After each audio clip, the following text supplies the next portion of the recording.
Simon has been talking more relevantly about why the Premier League needs a strong Manchester United. James, I like that. So we're saying that if Manchester United aren't strong, then we're going to end up with something like the Bundesliga. City winning the league every year. Well, when United were strong, they won, 12 plus Premier League titles. The point being made, that's a reductive argument. I'm talking about... Since Ferguson left and United declined, the league has had 4 different teams win the league. Amongst them, Jordan's argument doesn't quite stack up, does it? I'm amongst the Morlocks. Simon, pack it in. No, but that's not the argument I made, was it, you simpleton? I made an argument about whether it enhanced the brand. Thank you, James. That's what I made. That argument. Deal with my argument. Well, listen. Even if United stay average, the league will still be competitive because you've got other giants in our country. It's not like Germany. You've got Liverpool, giant. Of course. Arsenal are getting there. Of course. Chelsea have been hugely successful in that since Roman took over. Yeah. So we will still have different winners. Man City, of course, with the funding they've had. That's the competitive landscape of the Premier League's football proposition. I'm talking about the commercial proposition. No, I hear you. Underpins it. Yeah. That might have evaded Jimbo, but it was the point I was making. Well, stay with us. I was about to talk about Erling Haaland going in for Manchester City tonight, of course, against Borussia Dortmund. We'll get to that. Stephen's a big Manchester United fan. Stephen, where do you stand on this? As a fan, are you in the camp of, no doubt about it, the Premier League needs a stronger Manchester United than it is now? Good morning, Jim. Good morning, Simon. Good morning, Danny. Morning. Hi. I think, of course, you need a strong Manchester United. All the media bangs on about is Manchester United. For the past 10 years, we've hardly done anything at all, really. We've won a few trophies here and there, but the most media, all it bangs on about is Manchester United. Manchester United is one of the biggest, it is the biggest club in this country, without a doubt. Yeah, but Stephen, we banged on, to use your words, about Chelsea winning the World Club Championship in the US. We bang on about Arne Slot winning the Premier League with Liverpool at his first attempt. We don't. We talk bang about on Chelsea about a bunch and of things. City as much as United. That's very true, Danny. Well said. We don't. Man U and Liverpool are always the first time. If there's a big news, when we come in here, I reckon 8 out of 10. If we'd start with United or Liverpool. That's right, Dan. All right. Well, listen, Stephen, thanks for joining us. What does Keith, the Arsenal fan, think? Keith, good afternoon to you. Good afternoon to you all. What a load of nonsense. The Premier League doesn't need Manchester United to be successful. The Premier League is successful on its own. I mean, you had a couple of sugar daddies come in and bankroll the success of Chelsea, Man City. I've never seen anyone around the streets wearing a Man City top before Man City suddenly became successful. The Premier League is successful because of its competitiveness, which is probably more competitive now than it's been since Man United was successful, when it was only Arsenal and Chelsea who would challenge them. And only Chelsea challenged them because of the income and money that was brought in by Roman Abramovich. I find it unbelievable, the amount of backside kissing that everyone does to Manchester United. Yeah, well, you make a good point. We're not saying need. We're saying the Premier League benefits from a successful Manchester Where do you stand? How do you react, Keith, when somebody says to you about Manchester United, of course, the biggest brand in world football? What's your reaction? I think it's a joke. At the end of the day, look, you've got basically 2 teams in Spain, Real Madrid and Barcelona, who are massive, of course. You've got 1 team in Germany who are massive, which is Bayern Munich. But no one's interested in those leagues. People are interested in the Premier League because you've got so many competitive teams. Anyone can beat anyone on in a day. And I've been around the world. I came back from being abroad last week. And I can tell you that people say to me how much they love the Premier League. And Manchester United does not come into the conversation at all. And I tell you, whoever's successful at the time suddenly gets fans from around the world. Like I said, Manchester City. I've never seen people 20 years ago in Man City tops. Yeah. And now you see them. And when you talk about people backside kissing Manchester United, Keith, you're really suggesting Simon's doing that right now. No, I'm not suggesting that he does that. I think he makes some very, very good, important points. There you go. At the end of the day, Man United are a big club, based, by the way, on the tragedy of Munich. Sorry, not Munich, of the the plane disaster, that is where their popularity came from, was people felt sorry for them. Yeah, but it moved on beyond there, because the Busby Babes were a thing of their own. Then you had the George Bests of the world, and so you had a raft of reasons why Man United are a legacy and heritage football club, and the European Cup winner of '68, and so on and so forth, and Sir Alex and so on and so forth. Yeah. But my argument is not that it needs the Premier League doesn't need anything because it's an entity in its own right. It has benefited from a major brand like Man United, which arguably, alongside Madrid and Barcelona, has the biggest digital footprint in world football. But here's one for you, Simon, and it. Keith. And Keith, you can fire in first. Because of Manchester United's decline in the last decade, has the Premier League suffered as a result of it? No, absolutely not. Like I said to you, Premier League is more competitive now than it's ever been. So many teams are spending money and bringing in the best players around the world. The Premier League is where it's at. No one cares a damn if Man United is successful or not. So what metric do you measure success by, Keith? So what metric? Right. Keith, okay, look at the metrics of measurement of success then. So broadcast deals, besides the overseas broadcast deals, are going backwards.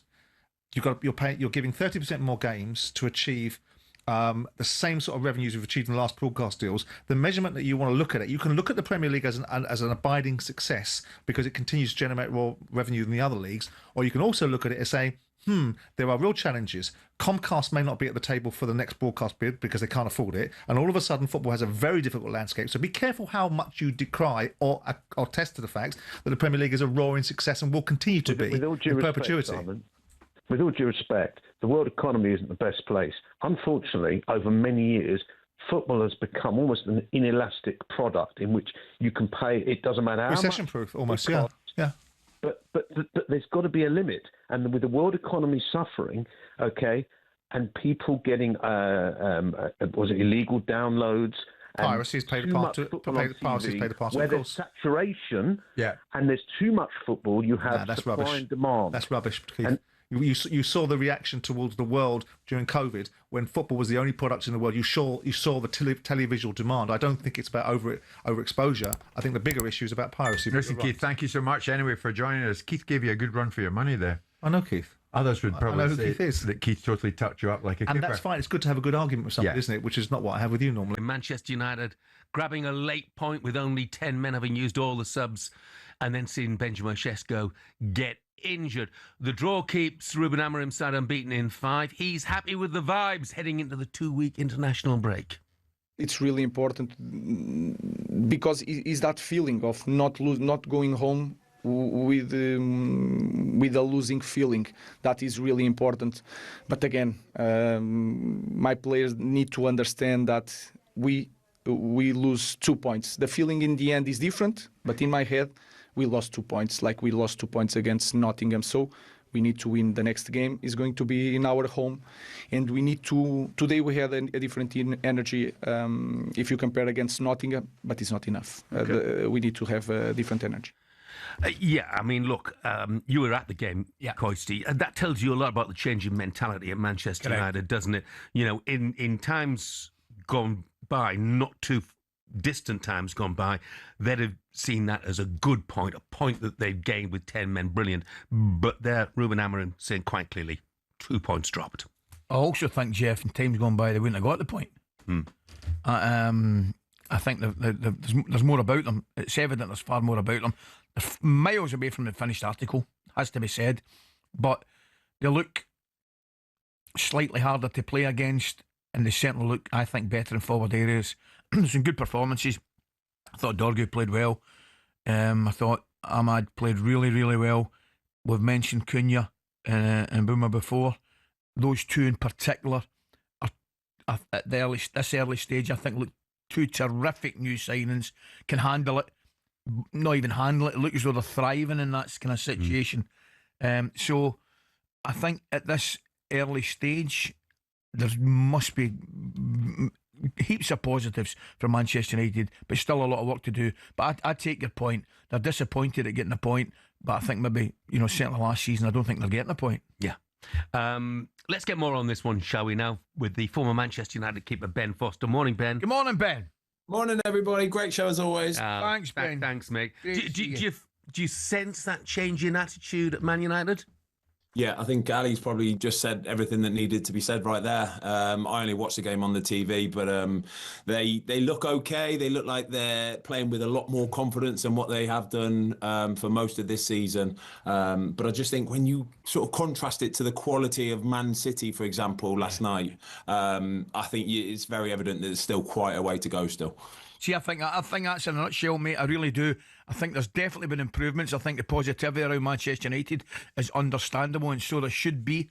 There's small steps, but in terms of the large steps needed to get to the likes of the level at Manchester City, which we saw yesterday, they're still they're a good bit away. But I still think Amorim, I think he speaks really well, Ben. I don't know what you think, and I actually think it was a good piece of ownership coming out and effectively backing him for a couple of years so that everybody knows, and just as importantly, never mind the fans knowing, I think the players knowing that he's going to be there for a while is something as well.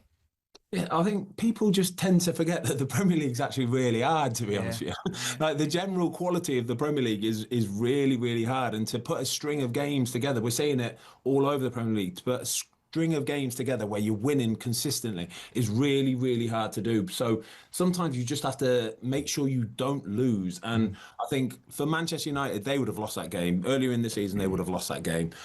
They wouldn't have had it about them to go and really search for that equaliser. And that's the bit. I think it's the mentality shift, the mentality change in the players. They're all starting to buy into it now from what the manager's saying. He's been saying it for the best part of the year, in fairness to him. But I think it's finally seeping into the players, and you can see when players play with that belief and that positivity and the confidence, that you get better results for it as well. I mean, talking of belief and confidence, I think that brings us round to the goalkeeper, Senny Lamens, who I had my question marks about him coming from a club that play in front of small crowds in Belgium to playing, at Old Trafford and at the Tottenham Hotspur Stadium. But my word, he exudes confidence, doesn't he? Made a couple of great stops in sort of quick fire time in the second half at the weekend as well. How impressed have you been with him? Yeah, I'm the same as you, Jeff. I really was. I didn't know what to expect at the beginning. It's a massive step up. You need somebody with a bit of authority, a bit of an aura about them to step into that Manchester United team. But he's done it so far with absolute ease as well. Like you said, he's got this confidence about him. He's coming out for balls into the box, crosses, where I'm thinking, that's, you're normally talking about seriously seasoned Premier League goalies that do this kind of stuff, and he's doing it from the get-go. It still remains to be seen whether he's got the X factors, the little bits that make a good goalie a great goalkeeper. If you look at some of the best goalies in the world at the moment, your Alissons or your Thibaut Courtois, Emi Martinez's, they've got lots of little X factors. There's loads of parts of their game where there's 4 or 5 things that they're world class at. Whether Senny Lamens has got that in his game, like I say, remains to be seen. But it's a fantastic start for him. It really is. It was amazing. I don't know if you saw the highlight. I don't know if you even showed you in the highlights. I think the first 5 seconds of the game, you get one. You get one played back to him, Ben, right? And he let it right. I'm not kidding on. It must have been 10 seconds in it, and he let it right under his foot, right, and it went back for a corner. I'm thinking, here we go. But getting back to the point you made, and I know it's really early days, but it is worth mentioning. For the first time in a long time, I just think the centre backs, whether it's Shaw, Maguire, Yoro, Delit, whoever it may be, I think they're looking back, and I think they've got a lot more confidence in what they see behind them. Yeah, without doubt. I think you always have to have that settled back line, even that spine of the team. The more settled it can be, the better it can be. You see with Liverpool, Mamardashvili, who I think is a very, very good goalkeeper. But regardless, when you take a world-class player out of the team, it's going to affect the team. It's as simple as that. But for Man United, just to have that settled sort of spine of a team where everybody knows that person against him, he's played with him the last 3 or 4 games, you start to build up this rapport with each other. But I just think for United, they've been crying out for this goalkeeper now for a couple years, that really steady, solid, dependable goalkeeper, and so far it looks like they've found it, so the rest of the team can breed confidence off it as well. Top 4, Ben, is it a possibility? Oh, Jeff, steady on. No, I just think it's too competitive. I really, really do. I think there's probably 7 or 8 teams. Do you know what? In fairness, there's probably a dozen teams in this Premier League who can realistically beat anybody on their Saturday. Even you go down to your likes of your Brightons and your Bournemouths and all these kind of Sunderland just ripping up trees this season. You just don't know what you're going to get. So I'd say it's where they need to aim. They should be aiming for the top 4, but whether that's a realistic target or not, it's so hard to call it. Ben, thanks very much. Thanks, mate. Ben. Have a good week, mate. Yes, have a good guys. Thank you. You too, Bye-bye. mate. Bye-bye. Former Man United goalkeeper Ben Foster. United's first game after the international break, live and exclusive on talkSPORT. They host Everton at Old Trafford Monday, November the 24th. Listen, I don't think I've done a United show with you for a long, long time. No, that's probably good reason. Yeah, it's probably a good reason. So it'd be interesting to get your views. I don't know if you've listened to Joe, I'm sure you have. Yep. But throughout the season, and quite a few times actually, I've said that Ruben Amorim's not good enough, he's got to go. Oh, my God, yeah. Okay. All last season when he was in charge. You're doing a bit of a U-turn here, mate. No. So what happened after the Liverpool game, people phone up going, "Are you going to change your mind now?" And I was like, "No, calm down. We need to win a couple more games." Cricket's the same, isn't he? Right. The Brighton one, right? The Brighton one, great win. And listen, Brighton are no mugs, right? A good team. You beat Brighton home or away. I think you've done well. We should have beaten Brighton, as in no one's got a God-given right to beat any team. But if United are going to push for top 6, top 4, whatever, you need to beat teams like Brighton at home. No disrespect, but they're the games you need to win, right? And so I'm happy we did. There are still question marks, though, for me about some of his decisions. I'm still not convinced about the back three. I'm still not convinced about that. I'm still not convinced that Bruno doesn't play as far forward as I'd like to see him. I like the fact that our 3 big signings were playing together a little bit too narrow for my liking, but they still were. But there were moments in the game, certainly towards it, he made 2 substitutions. Dorgu and Kobe Mainoo came on 70. And then Ugarte came on 81 and Xerxes on 82. And from those moments, from 70 onwards, we didn't look as comfortable. And now I understand that, when you think the game is won, you bring on other players, you give them a run out. But that ultimately, at 3-2, they could have nicked the goal. We could have ended up with a draw. And I just wonder if they're the type of mistakes a manager makes. And that's the reason, and that's the difference between pushing for top 4, pushing for European football, and not getting things right. I still think he's got a lot of learning to do. I don't know if I've improved right or wrong yet. I really don't. I don't know where United are at the moment, because other sides, like look at Spurs, no disrespect, Spurs have been pretty poor this season. They're up to what, 3rd. I was with a Spurs fan today, and he was like, I don't know how we're 3rd, but they've got no strikers. We're talking about Solanke, might even be sold by Thomas Frank.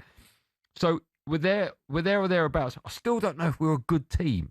I still don't really know about Ruben Amorim. What's your take on all things? So, and just based on what I saw at the weekend, just in trying to answer your question, to be 3-0 up, and those subs that he made, bring on Mainoo for Casemiro, that's on 70 minutes, done the same with Dorgu and brought Dalot off. So he's bringing on a little bit more control in Mainoo, right? Yeah, a bit like for like, right? A bit more control. Yeah. Mainoo, keeps the ball. Dorgu for Dalot, I mean, that's a straight swap. Yeah. That's... I'm not looking at anything tactically that's going to do anything. The one thing you could maybe have a look at is maybe bring on Ugarte for Cundy. Therefore, you're now sitting on what you've got. He brought him on 81 minutes. I think you've got to look at the players there. To be 3-0 up, and we've done something similar at Chelsea, right? 2-0 up. Chelsea got back into the game. You had a red card, and you find yourself in a situation of dominance. The players, at that particular moment, I don't think... I'm looking at those subs thinking, ooh, that's what he's done. No, but what? But here's my question. Why? Can footballers not play 90 minutes anymore? Is it too long for? Is it? No, but there's a reason there's a bench. You don't always use the bench to change a game from defeat. And I'm looking at the subs that Herzl has made. Right? He's desperate. He's trying to change a game to swing it back in his favour. Yeah, different. Right? Different. Totally different. I think those substitutes. I'm not. I don't think anyone. When I saw them make the changer, no one's looking going, oh my God. No, but it was a difference. Yeah, but then you've got to look at the individuals. Okay. What I'm saying is 3-2, Rob. No, I know, but what I'm saying is, why are you making them? Well, why not? Why? You're in control. You're 3-0 up. Yeah, but I don't see. I'm not looking at those thinking. Maybe if he had brought off Cunha and Buemo and Šeško and then gone deep in midfield, I've gone right. He's encouraging. Right. Is he? I'm not looking at Mainoo for Casemiro thinking that's a bad sub. So what are you making of Man United at the moment then? I'm not too far behind you. I still can't work out. I think we need convincing. And after only 9 games, Man United here, right? So you've had 3 wins on the spin. And it has turned fortunes around. You've had them at the right time because other teams, my mob have lost, City have lost, and you've managed to gain ground. After 9 games, and I've always said between 10 and 12 games, you get a real porthole into what that team looks like. And I think as an overview, Man United started poorly. There was talk of him getting the sack. right? People are saying he ain't going to make Boxing Day or Christmas, whatever it might be. Now, all of a sudden, you think, right, he's climbed the way. Football can change very quickly, and you've had 3 wins, 3 good wins, right? That can happen very quickly. And football, if those results don't go your way the next 3 games, you'll be sitting having the same conversation with me about, look, now we're at 12 games, look where we are. You might draw one, win one, and lose one. All of a sudden, it's like, it's the consistency. And it's the first time in Amorim's time at Man United that he has won back-to-back games. Now he's won 3. So it's a good time for him. And there must be a good feel-good factor. I think what we need to look at United over the next, going into November and out of November, what do they look like? Now we've got, with 3 months, 3.5 months into the season, who are United? Are they capable of going 1-0 up and winning 1-0? Because they're the results, like Arsenal are doing at the moment, right? Winning 1-0, it's always one of those moments you think, God, they're in the game, Palace. Arsenal saw it out. That's don't concede. I think 3 goals in the league this season, Arsenal. It's ridiculous. Yeah, right? And they're the top of the tree for a reason. But for you to be 3 up and then it come back to 3-2, and all of a sudden, Old Trafford was like dead. The fear. And I think that fear is still very much around and alive, that they don't quite know who United are. Great results, 3 big wins, of course. No European football, right? Which is another big factor. No Carabao Cup football because you got dumped by Grimsby. And no tactical. Oh, but now you literally have weekend to weekend football. Yeah, that's you. So I remember my mob under Conte, we had no European football. We won the title, but we didn't have that. The rigours of going Champions League or Conference or Europa League. We never had that. And Conte had time to sit with his players, go through things, and build for the next game. That's who United are. So you don't have any. You've got nothing, no other cup competition to worry about until January. Well, let's see how well he manages that squad. Quick word about Man City. They're down to 5th now. Yeah, I don't know Man City are. I don't either. No, they give up chances. I saw him against Brentford a couple of weeks ago. Igor Thiago went from 1v1 and he has a second touch before he pulls the trigger. Yep. And he allows Donnarumma just to bully him a little bit because the frame. Good save, but he's should have scored. Yeah. He's got that. So I don't know who they are. I don't think you can still rely on a goal pig like Haaland to keep getting you 2 goals a game and get over the line. And if he doesn't score, where's the goal coming from? Villa were good yesterday. Villa were decent, really good. City, I think they're still very much that team that are fighting. Everyone is chasing 2nd, 3rd and 4th. The title's done as far as I'm concerned. Arsenal have won the title. We're talking about that at 6 o'clock, actually. Oh, sorry if I jumped. No. It's interesting. I wasn't here for the meeting, was I? No, it's interesting you say that now without being prompted. No, but I genuinely feel, and I've been saying this for quite some time now, I've made peace with the fact Arsenal are going to win the title. Right? I've made peace with it. I don't want to win the title. Yeah. But with my professional head, they are good. And this has been coming, by the way. Arsenal picked up over the last 3 seasons, Arsenal picked up the most points out of Liverpool and City. And they ain't won nothing yet. But now you're starting to see that table, that graph make sense. Yeah. It's making sense. Out of the 2, we'll talk about Arsenal at 6. Out of the 2 Manchester sides, who do you think will finish higher? And where will they both finish? City will finish top 4. Yeah. I think if you lot can finish in European places, I think you've done well. Okay. I had a bet with Betty at the beginning of the season. I said United would get top 8. He says no. Where would your money be right now? I think it's touch and go. Do you? Yeah, I do. Okay. Yeah. Right. I mean, how much would you put on it now? I'm comfortable with the bet that I put on with him. Oh, yeah. Weren't you trying to cash out the other day? No, no. No, I think no. That was off air. No, I think... when we come back, we'll take your calls out of the 2 Manchester clubs who will finish higher. Jason says City. And says Man United might just creep into the top 8. 03717 22 City United chat right after this, live on Drive and talkSPORT. A year of Ruben Amorim at Manchester United. By the way, I should tell you, just underway over on talkSPORT 2 tonight. Virtue Trophy footballers Stockport host Wigan. Cameron Pope and former England defender Mickey Gray are your commentary team. Plymouth Argyle already a man down away at Bristol Rovers, in need of course, some positivity under Tom Cleverley, bottom of League One at the moment. Anyway, Flex, co-host of Inside Devils YouTube channel, of course, here at talkSPORT, and former Liverpool winger Jermaine Pennant. Good evening. How are you? Good. I'm very good. Yeah, I'm okay. Yeah, feeling nice. How you're okay? No, I'm okay. Sure? I've been better. Yeah, just had a look at the Premier League table, and the name of Manchester United is above the name of Liverpool there. Ooh. Who thought our rivalry this season would be a race for a place in Europe, full stop? Yeah, that's all it is. That's all it is, yeah. Listen, Listen. Transition. You might get You'll just Conference go for League. Europe at the same time. A little bit of Conference League next year would be good You for Liverpool. two get Liverpool out of your mouth. Okay, we're not in the same league. We're not fighting for me and you are not fighting for Champions League. We've got a Champions League. Okay. We're fine. We'll talk Liverpool in the final hour. Let's start with Ruben Amorim at Manchester United. United's 2-2 draw at Spurs on Saturday means they're currently unbeaten in 5 games. That's their longest run without defeat under Amorim. 3 wins, 2 draws in that time. He was confirmed on Friday the 1st of November last year. Ruud van Nistelrooy was in interim charge, though, so Amorim's first match, a 1-1 draw at Ipswich, took place on Sunday the 24th of November. But Amorim officially took charge on Monday the 11th of November. United finished 15th under Amorim last year and, of course, lost the Europa League final 1-0 against Spurs. They were knocked out in the quarter-final of the Carabao Cup, also against Spurs.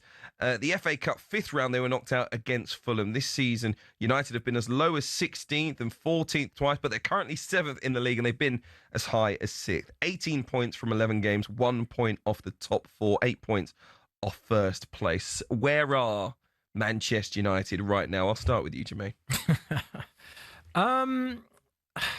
Manchester United for me, look, I've seen improvements, but there's nothing to, I would say, rave about at the moment. We've seen results against away at Nottingham Forest, seen results Tottenham. So yes, they've got better going forward. There's more goals in that team now with Cunha and Wemmer. I think are being great signings, but I think there's still question about their midfield and their defence.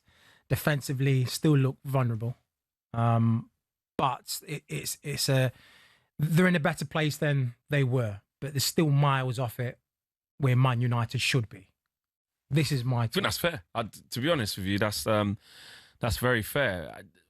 We needed stability and calm. What was happening was we were losing every single week or every other week. You can't build any confidence. You can't build any momentum, and every single loss is catastrophic.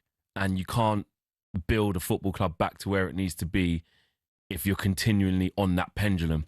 So this last 5 games has gone a long way, probably being celebrated more than it should at the club of the size of Man United. But from where we're coming from, i.e. 15th, losing that Europa League final, the start to this season, heavy defeats to Brentford, heavy defeat to City, getting knocked out against Grimsby. So not a good start in all competitions in like the first 4 games in all comps. To where we are now has been needed. You can't say Man United are back. You can't say Man United have indefinitely turned a corner. I think you can just say that Manchester United have improved. I think by proxy, when you sign Premier League proven players like Cunha and Mbeumo, we're getting our rewards for that because you get instant impact. Essentially, we've signed 4 starters in the summer in Sesko, the keeper Sonny Lamans, and the 2 players I just mentioned in Cunha and Mbeumo respectively, and that has improved our squad. Sesko is in and out dependent on the game because he's young and needs time. Sonny Lamans is a monumental upgrade on Andre Onana just by doing basics correct, just by claiming crosses, just by parrying a shot out of danger, just by kicking it long into good areas. Basic goalkeeping, but the bar was low. So he's bred an era of confidence. But as Amorim has kept saying in this recent upturn of form, which I actually do like, he's saying, people keep saying we've got better because the results have improved, but we are, like Jermaine just said, miles off where we want to be. There's work to do. Midfield's still a massive problem, etc. Let's hear from Ruben Amorim after Matthias de Ligt's last-second equaliser at Spurs on Saturday. That was their unbeaten run extended to 5 games, as I mentioned, the longest run under Amorim. I wonder how the mood would have differed had they lost that game. But let's hear what he had to say to talkSPORT after the game. It's really important because it's that feeling of not going home with a losing feeling that is really important. But again, my players need to understand that we lose 2 points. The feeling in the end is different, but in my head we lost 2 points, like we lost 2 points against Nottingham. So we need to win. The next game is going to be in our home, and we need to. Today we had a different energy if you compare against Nottingham, but it's not enough. Okay. We need to have a different energy. Things change very quickly. Before this unbeaten run, Manchester United lost 3-1 at Brentford at the end of September, and it felt like the writing was on the wall. It was just like, how long can this go on? And what we've seen over the last 5 games, I don't think it's actually personally changed my mind over whether Ruben Amorim should be the Manchester United manager. But what I'm seeing is, especially after the comments of Sir Jim Ratcliffe saying that he needs some time to show that he's going to be a great manager and we have a plan. Jason Wilcox has come out as well. Essentially, the sporting director has come out recently to say there's a plan, there's a strategy, and Ruben Amorim's part of it. What I see now in United is actually a manager who might take them a level up, but isn't going to worry the best teams in the Premier League over the next 3 or 4 years. I don't see it. Unless we see a bigger body of evidence. I mean, even the last 5 games, But that's what it's about. I think what's difficult as a United fan, right? And I've been there, right? Because I was saying this the other day on a podcast that like we actually do need to keep calm, but it's really difficult to do that because we're looking for answers and we're looking for validity, and we're looking for instant like we're okay, we're on the right path, and that's really difficult to do when you're losing so many games. That's why now for me, I'm on like the real short-term goals. The short-term goals, forget getting back to the top just for a moment. Man United needed to stabilise and win some football matches. That's it. Forget tactics, forget this, that and the other and Ruben's principles and just where we were, you just got to win some football matches, and it's already brought some calm. How good a manager is Ruben Amorim? He's an okay manager. I'm not going to say he's in the top 5 in the league. I think, yeah, he may take Man United or improve them, you know, in this season and maybe next season. But that's all it's going to be, unless you get better players. You're not going to see this same team in 2 or 3 years all of a sudden challenging. No, it won't look like this team. It won't. You know, it won't. He can only do so much. If you've got a certain players in your team that can only go to a certain bar of ability, it doesn't matter what kind of tactics you've got or what you implement to make formations or whatnot. If you haven't got the players to challenge Arsenal, to challenge Man City, it doesn't matter who you have in the tunnel. It doesn't matter who you have in the dugout, barking you orders. Yeah, you can do well with a good manager, but until you start bringing in better players, like you started from the top, you start with Kuna and Wemo, that's a great selection. Now you've got a decent keeper in, that's a good start. Now you need top midfielders. Yeah, you've got one Bruno, but you need, you know, a different style of player. Defensive midfielder with legs. Defensively, you need top defenders. I wouldn't say Harry Maguire, Yori Leno, and De Ligt are top of the top defenders to challenge, you know, top teams in the Premier League.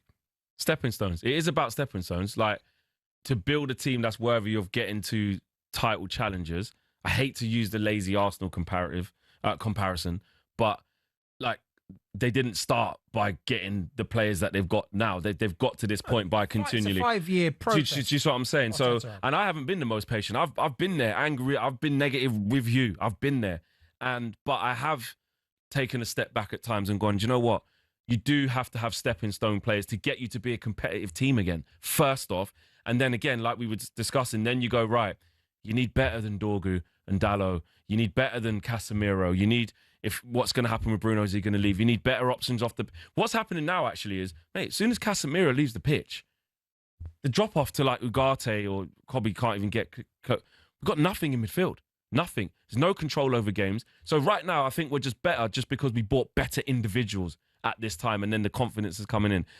I think the hierarchy do know and are aware, hence the links to people like Elliot Anderson now or Wharton. Those are the next step of like, right, how are you going to fix the midfield? The same way they ripped out the attack in the summer, because our biggest thing was we conceded about the same amount of goals as everybody else, 50 odd, you know, but the goals we conceded, it was only Everton who scored less than us out of the 3 teams who went down. Shocking. So they just put a whole new attack in. That surgery will be on the midfield in the summer. Okay, plenty for us to discuss this hour when it comes to Manchester United. If you've got a view on Ruben Amorim and his future, give us a call, 03717 22 3344. We're going to hear from Sir Jim Ratcliffe. We'll also hear from Dimitar Berbatov, former United striker, after the break. You're listening to Kickoff on talkSPORT with Labrix. It's 18+, gambleaware.org. We'll discuss Ruben Amorim on his 1-year anniversary as Manchester United manager and look ahead to what the future might hold. Stay with us.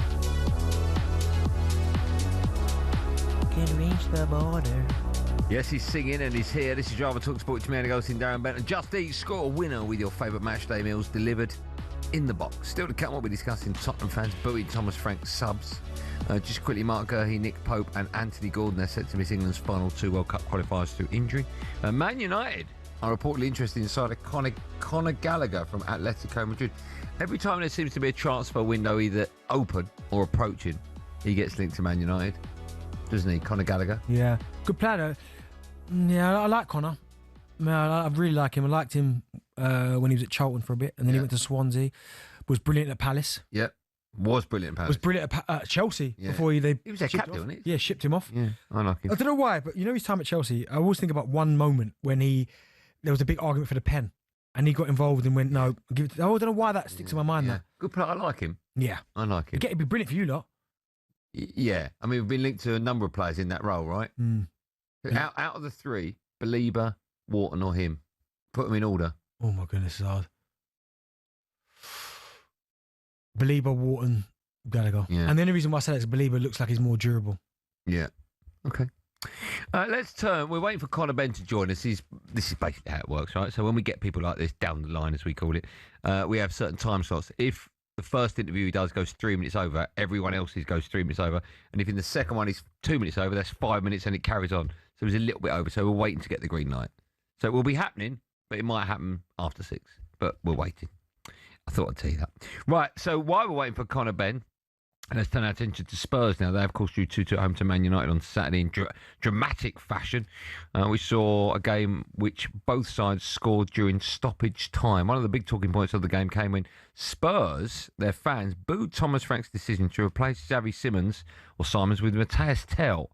And, of course... Well, that backfired. Well, I was going to say a few minutes later, Tell equalised for Spurs. Frank spoke to talkSPORT after the game and gave his reaction to the fans booing. I think every single time I make a substitution, I do it for the best of the team, with only one aim, to try to win the match or get a point or whatever the score is. Today, it was successful. Matty came in and scored the goal. Xavi, overall, I think was another step forward in a positive performance. He started a lot of games and... we need a little extra freshness. We're going to take calls from Spurs and Man United fans at 6. So 03717223334. Let's start with the Spurs angle. Were Frank's decisions on Saturday fully vindicated? They must have been, right? Yeah, of course. I mean, Tell comes on, scores a good goal. No slight deflection, but it was a good finish. So he's changed it there. But you're always going to get that. You're always going to get people questioning decisions that you make. And booing though, what do you make of that? I don't really like booing anyway. I don't really like that booing, especially for substitutions, because it almost sends the wrong message. I know you're booing that you're not happy with the decision, but if I'm the player coming on and you're booing, I'm almost thinking, do you know what I mean? Like, I'm guessing Spurs fans were booing because they wanted to continue. I mean, I thought he was having a good game, to be fair. He was, but the substitution has worked. It worked. But just trust him. Yes, exactly that. See, I imagine Spurs fans, and Spurs fans, you can throw me and tell me if I'm right or wrong. I imagine you were booing because you wanted a player like that who can unlock the door left on the pitch, right? But you could argue if you wanted that style of play, then you shouldn't have got rid of Ange Postecoglou because he wouldn't have made that change and you might have lost the game. Potentially. And as it is, your manager's made a decision. He's seen maybe a weakness to exploit. And he's made changes, and it's worked in your favour. Exactly, and it was a good finish. So, yeah, that's my only thing. If you're a player coming on and the fans are booing, it sends out the wrong message. You may not be booing the player, and you're just booing, but still, I'm part of that decision because you're booing the manager taking someone off. So, Fattel, he scores the goal, and then Richarlison scores the, which is a really good header, by the way, instinctive header. But the fact that they couldn't see it out and they let De Ligt score at the back post, I mean, again, good header. Vicario maybe might look at it and go, yeah, I think so. Could have kept it out. But it's always good games when Man United play Spurs. Yeah, it is. It's always good games, but... can I have a quick word about Man United with you? Because you and I haven't spoken about it, right? Now, about 3 or 4 weeks ago, when United went on that 3-game unbeaten run, or kept winning, Man United fans phone up and say, you got it wrong, you're going to apologise. I was like, no, I'm still not convinced, right? I'm still not convinced 3 at the back has ever worked and will ever work. And I just thought at the weekend, he made changes. Like Mazraoui came off and he replaced him with Ahmed. Both their goals, Tottenham's goals, came from their left, our right, which Ahmed was... Like when we defend, he's a right back. Yeah. He ain't a defender, and they came down from there. I'm pretty sure that when Forest equalised, their goal came from our right, their left, right? constantly making these changes. Makes 5 subs during the game. Yeah. I don't think any manager needs to make 5 unless he has to, right? And two things about Freshen that. up. Well, 2 things about that. One, you've constantly told me that if you're a new player coming on, it's not just, oh, he's got a fresh pair of legs, he'll be better. It takes 20 minutes to get the pace of the game. Right? People don't realise that unless they've played, but that's right. 100%. You come on the pitch and people are expecting because you're fresh. When you're younger, it's different because you've got that young energy, right? But as soon as you're getting older in age, when you come onto the pitch, that first sprint, I promise you, like, the ball's cannoning around, and the players who are already on the pitch, they may be tired, but they're up to speed with the game, so they're still moving the ball sharp. It's coming to you, it's bouncing off you, you're like trying to catch your breath at the same time. It takes you a little while to kind of get up to speed. Yeah. And so that was one of my factors, right? You're changing 50% in the outfield players, which I think is nuts.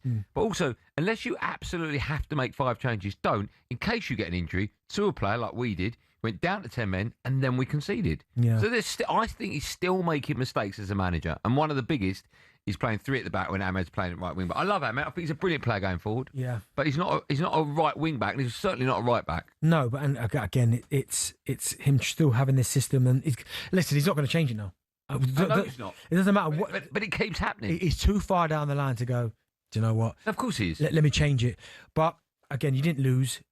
You probably would have thought you'd have got the result. I mean, and Brimo looks like a fantastic signing. By the way, that header was way too free.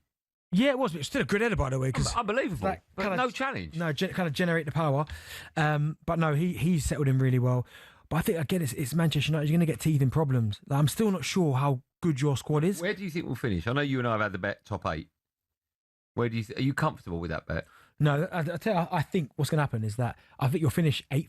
7th, 8th. Do you? Yes, I think you'll win that bet. And lose Sesko. But Gyökeres will score more than Sesko, so that's where I'll win the bet. Yeah. So it will cancel each other out. But Man United, should we just cancel it now, do you think? You want to do that? It's up to you. But Sesko, I'm not sure what's happening with Sesko, but Gyökeres is back after the international break. We could talk about it. Okay. Talk about it? Yeah. We could cancel it and then come up with a new bet. Should we do that? You want to do that? Yeah. Should we do that? Okay, bet cancel. All right, there we go. Okay, let's think of a new bet then. All right. No, that's good. That's good. Come up with a new bet. New one. Man United top 8. No. And Sesko. Listen, we'll take calls when we come back. Spurs fans, tell me why you're booing, because we got it wrong, right? The manager got it right. And United fans, you can come on and tell me if I'm right or wrong about Ruben Amorim. Still not convinced. 03717 22 3344. And when we come back, you have a Goldstein guarantee, I hope, that Connor Ben will be joining us live and drive after this. And I will see if I can donate a pair for them to use at their display. But first, we got Michael. How are you, mate? Mikey? I'm good. What can we do you for on this fantastic Friday evening, mate? You had a good week at work? I've been hectic, mate. Hectic, been busy. Okay. Well, have you got a less hectic weekend lined up?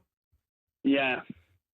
Is that it? Are you going to elaborate on that? What are you up to? Come on, man. I'm going to watch the football. United against Spurs. United. Say that again. United versus Spurs. Okay, yeah. You've got that. He just wants to talk football. He's not interested in personal life. He doesn't want no chat, does he? No. He doesn't want no chat. He wants to get stuck into the footy. He's not interested. Go on then, Mike. Go on then. What do you want to talk about, mate? Well, I tell you what, I kept saying to you guys before, but I think Amorim should have been sacked a few weeks ago. And in the beginning of the season, because obviously he's been playing really, really bad. Yeah. Actually, he's adapted. And the reason he's adapted, because we've actually got a goalkeeper. Sounds like an apology. Is this an apology, Mikey? Yeah, it's an apology. But at the end of the day, you can see why I said we should have sacked him. You know, the results weren't looking great last season. They weren't looking great, beginning of the season. Now he's improved. Now, the reason Manager of the month. Manager of the month now, mate. Well, people are shocked, aren't they? I mean, I'm shocked. I didn't think we would get as many points we got now. Mikey, I can't work out. Is this an apology? It is an apology. It is. So you're 100% wrong? I was 100% wrong. Okay.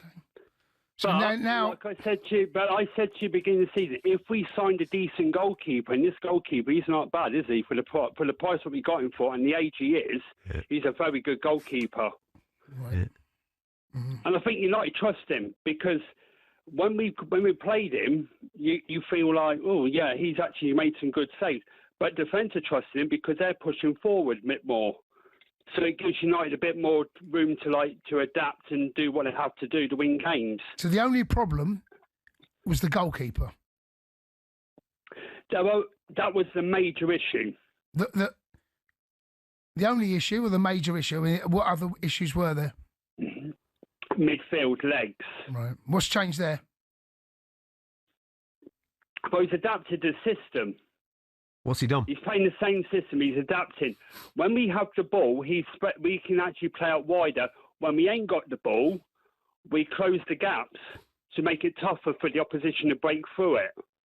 Right, so United are back, in your opinion, they're back? They're back. We're back where we should be. Which is where?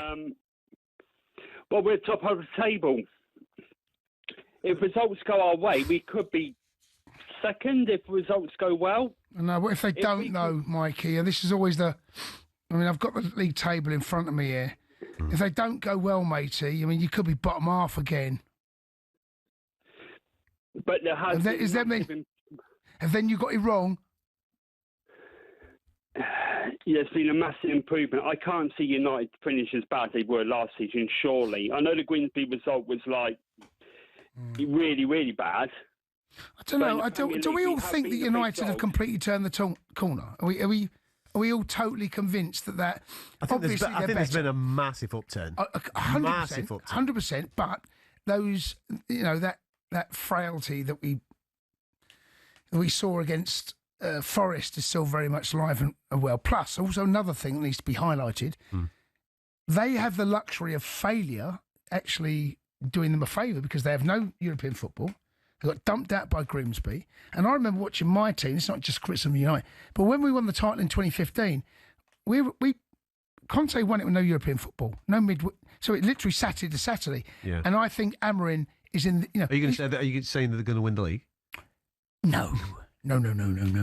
But I just wonder whether, and we all talk about loading players' minutes or managing minutes. He hasn't got to manage minutes. No. There's no managing minutes. Plus, he gets more time on the training ground. Right. He can spend some time.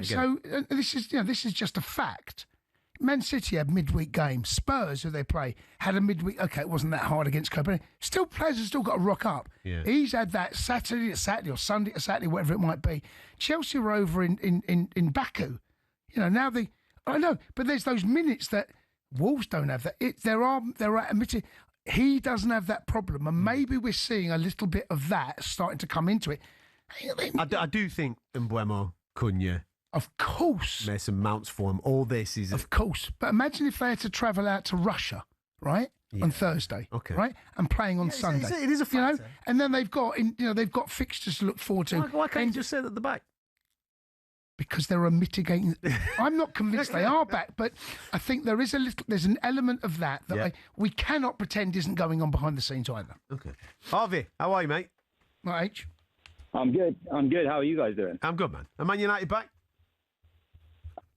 No, I'm a United fan. That's waffle. Let's be honest. I think context is key here. We actually had a good start to the season. Yeah. Bunch of expected goals, chances from open play, all the above. There is a stark difference to last year, but there's also the eye test, right? Like you see things and you can't not see them with United. What are you seeing? I think what are you seeing that you don't like? Frailty at times, a bit too open on transition, those kind of things. And again, just not taking chances. Yeah, that burn. I've watched every game so far this season. I'm in the States, so I get to watch the 3 o'clock kickoff. Mm-hmm. I've seen every game. The Burnley game should have been about 5-0. That was the most one-sided. If that finished 2-2, would have been the most one-sided 2-2 I've seen in a while. But then you go to City, and you look awful. So, there's context to everything. I think we're a year and a half away. We're another 2-3 windows away from being at that point. But you can definitely see the improvement, can't you? You can see the improvement. There's no doubt. Anyone who says there isn't is incredible. But I just don't get the highs and lows of the coverage of 3 weeks ago. People were saying Amorim needs to go again. Like, did you watch the first 5 games? There was apart from Grimsby, there was a drastic difference. I think context is key. Same with Liverpool. I can't believe how badly they're getting away with it at the moment, or have been at the start of the season too. I think Slot might be in trouble next year if things keep going the way they're going. In trouble this year, by the way. Yeah, he might be, but it looked like it from February, March onwards. I don't know about you guys, but February, March onwards, it looked like he was getting his hands on that team to have more of his style. Salah started scoring less. They started creating less chances, more open on the counter-attack. You see it with Dutch managers that come into the Premier League. It just doesn't seem to work. The pace of the Premier League seems to catch them out when they start putting the fullbacks higher, and packing the middle of the pitch. It's kind of incredible to watch, really. And I just think they were getting away with it early. And a bunch of my Liverpool mates who are in my fantasy football group over here, they've been freaking out non-stop all season. They are panicking, to say the least. That Real Madrid game in the middle of the week, how poor were Madrid? No, but he went back to. It felt a little bit like the Liverpool side we saw under Slot at the early part of last season. I mean, you go back 18 months or 12 months, 12 months before Klopp turned up. It felt a little bit like that performance. Yeah, a bit more workmanlike, resilient. Weren't particularly spectacular. Had moments, had big moments.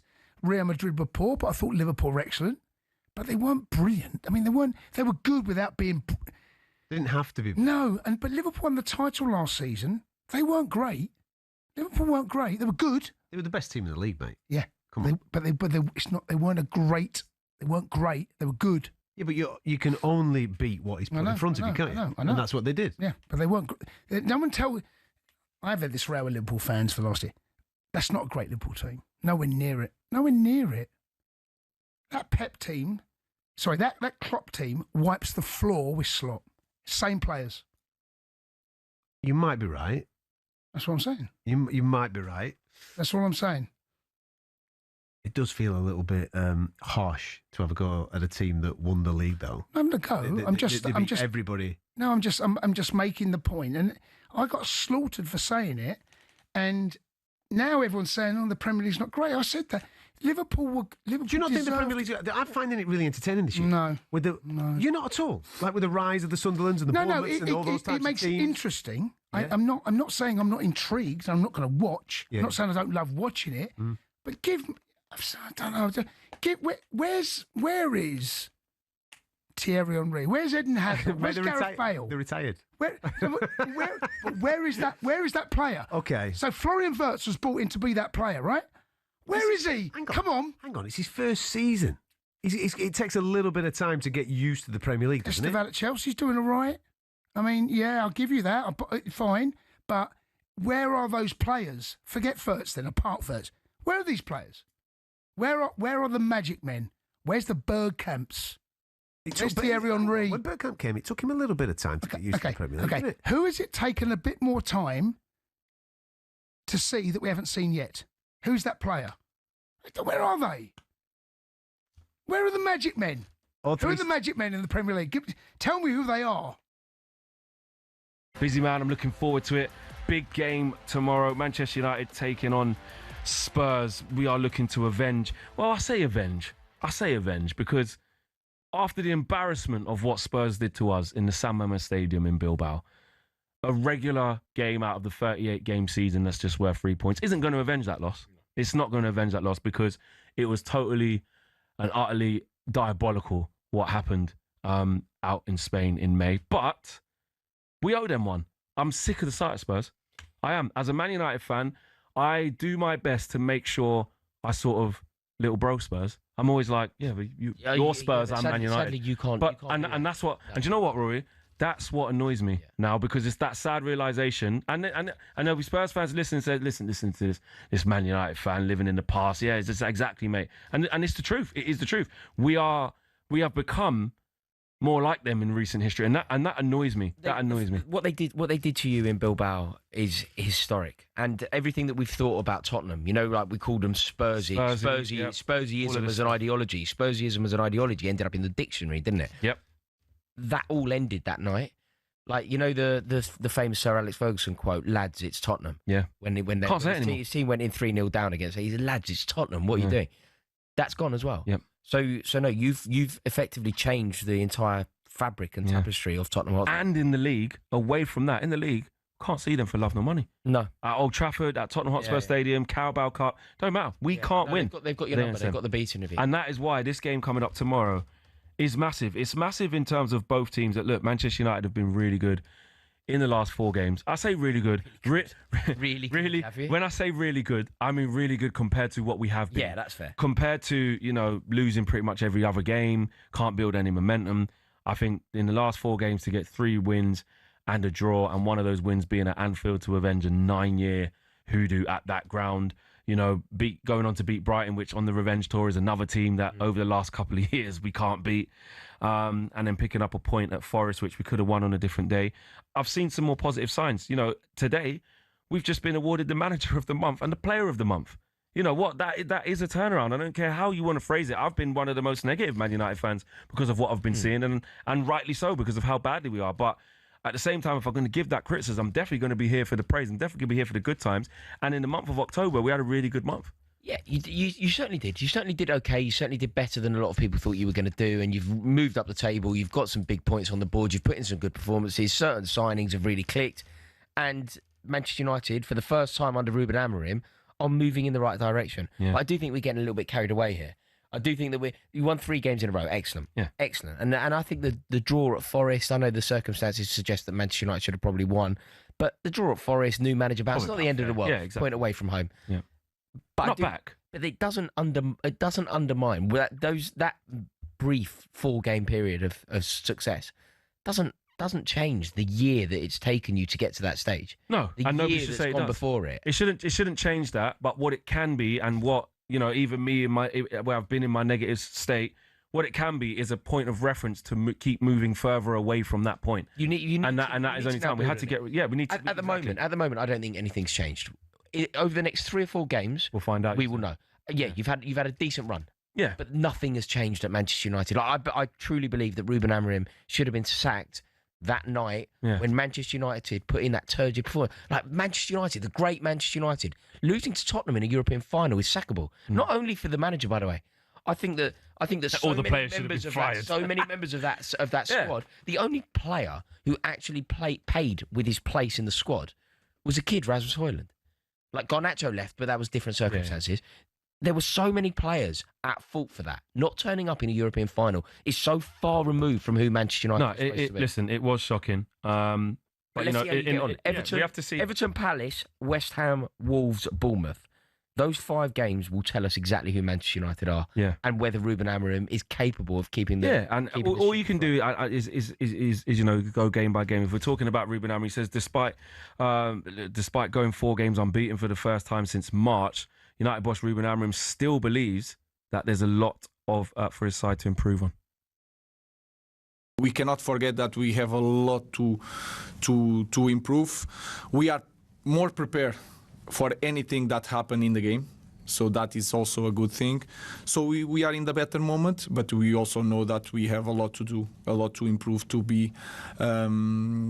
win more this kind of games and consistently win games in a row. Manchester United head coach Ruben Amorim speaking there about needing to do more, and he's saying what you're saying. Yeah, he's saying what he hasn't.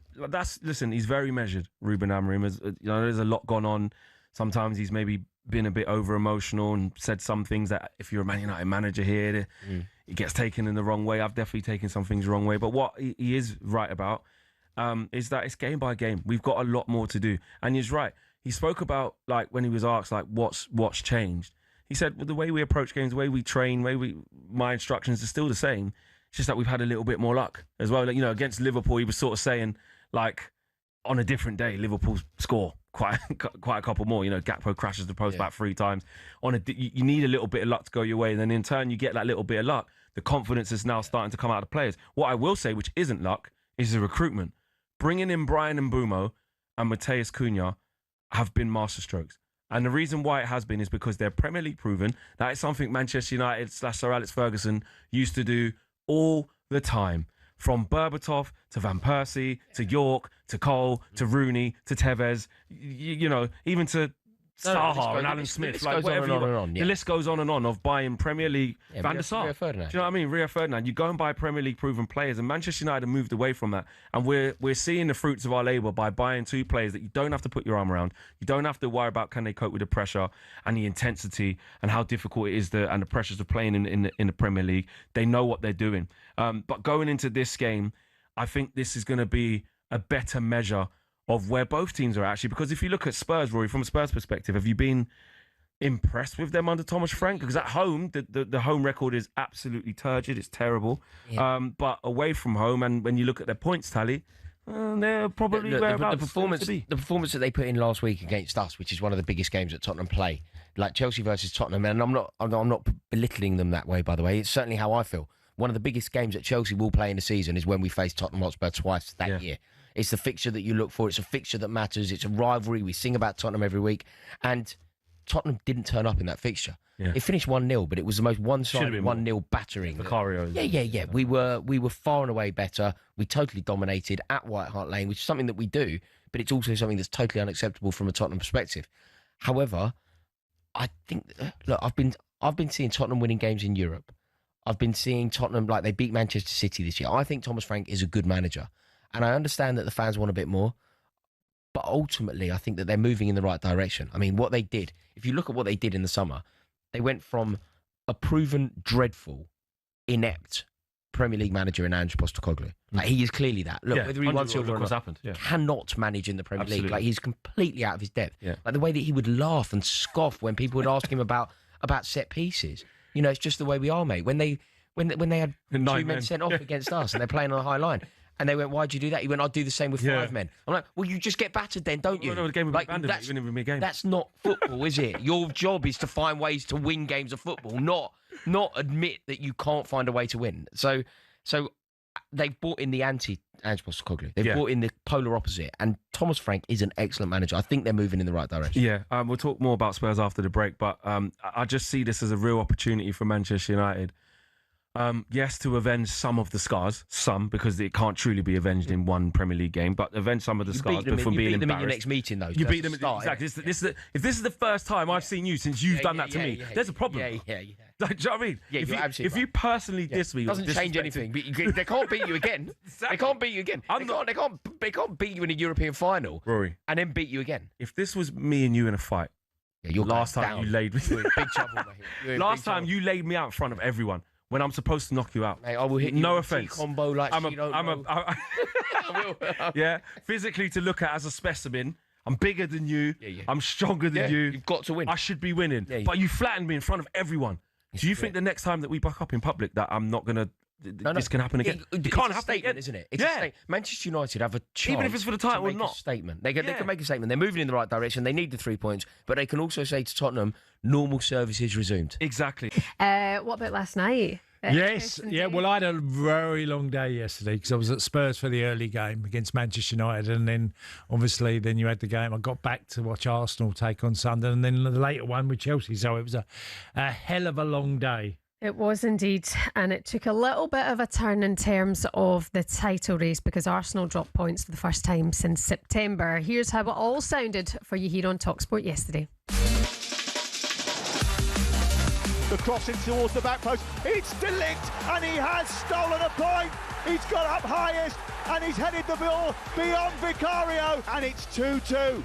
And it should be game over here. Everton 2, Fulham 0. It's a corner that comes in from the Everton right-hand side. It is met at the near post by Michael Keane. And it should be all over now because it's West Ham United 3, Burnley 1. Nuno Espirito Santo punches the air in celebration. West Ham 3, Burnley 2 now. It's Sunderland 2, Arsenal 2. Equaliser coming from one of the new Sunderland signings over the summertime, Brian Brobby. Chelsea turning it over and getting it forward towards Garnacho, who's going to beat Sandy Bueno for pace. He's got a square ball for Neto, who rubs salt into the Wolves' wounds.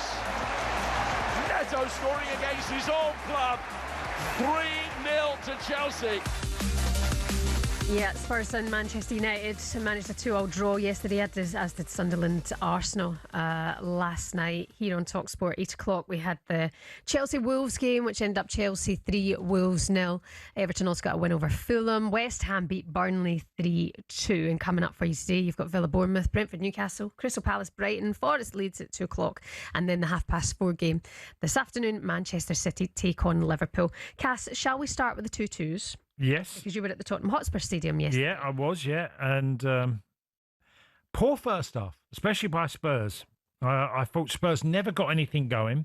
It's quite interesting because Jamie Carragher on Monday night did a great analysis of the Chelsea game that Spurs had played and how Spurs were not really getting the ball into dangerous areas. And yesterday there was a good example. I mean, Moani, I felt sorry for him, Carlo Moani for Spurs, because was so not at the races, and the amount of times the ball get fed into him and he just played the ball straight back. He never looked to turn and try and find a winger, twist and try and give centre-halves problems, running the channels. I mean, he's played for, obviously at PSG, he's been at Juventus, Eintracht Frankfurt, and he's come to Tottenham. Yeah. And he looks so out of his depth that it's a problem. It's a problem for Spurs. That, having a guy come in, Richarlison, I know he's got his goals. He's got his goal yesterday. I thought he was poor, Richarlison. And he just falling to the ground so often. Tottenham were seriously not good in the first half. Manchester United, I felt, had the game. And Brian Mbeumo was he was terrific. He's such a good signing for Manchester United. He's left Brentford and playing exactly the same level for Manchester United. Now, Matheus Cunha isn't. Matheus Cunha, there's been an exaggeration of how well he's done at Manchester United. He hasn't done that well. He's done okay, and yes, he adds, and if he can get back to what he was like at Wolves. But if you look at his goals for, one in the games he's played. But he looks good. He looks like he's doing all the right things. Like it might come to be a very good signing. I'm still not sure if he'll ever reach the level of Wolves. Oh. Because he carries the ball from the halfway line to the 18-yard box and does it well and brings the team up the pitch. But I think there's, he was a lot more than that for Wolves. And he had a goal in one in two games for Wolves. And also Manchester United has suffered because they've had to sort of change the dynamics of Fernandes.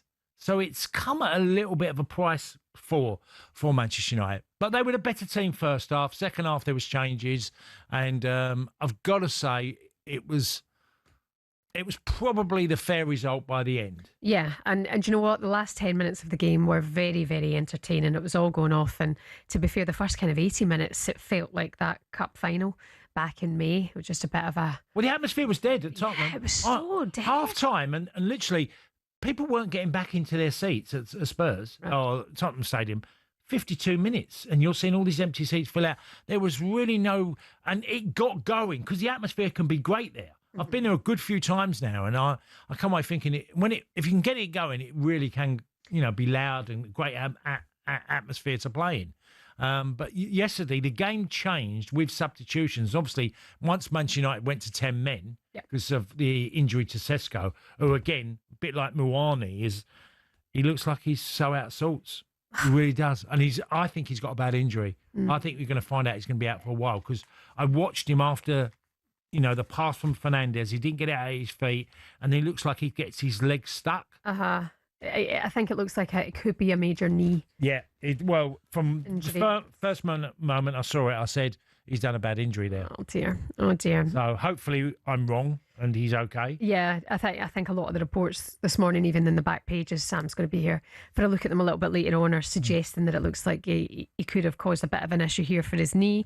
As for Manchester United, that means 5 games unbeaten for Ruben Amorim. And I actually was fairly, obviously happy for De Ligt getting the equaliser yesterday to take a point in that game. It just feels like steady progress because Spurs with a win yesterday could have gone up to second for a brief period. Yeah, I think that's good, great progress for. Yeah, character, by the way. There's still a lot of stuff to be done at Manchester United, of course, and that's with players like Ungati who came on, who got bypassed so easily by Odegaard in midfield for their goal. They do lack the legs in some positions. I thought Ahmed done really well. I thought Brian Mbeumo was really good. De Ligt obviously led by example and gets the equaliser. There was things that were good, and you're right, being on that role of not being beaten, but there's still issues and some major ones that they have to deal with as a club. Absolutely. Arsenal had a little slip yesterday.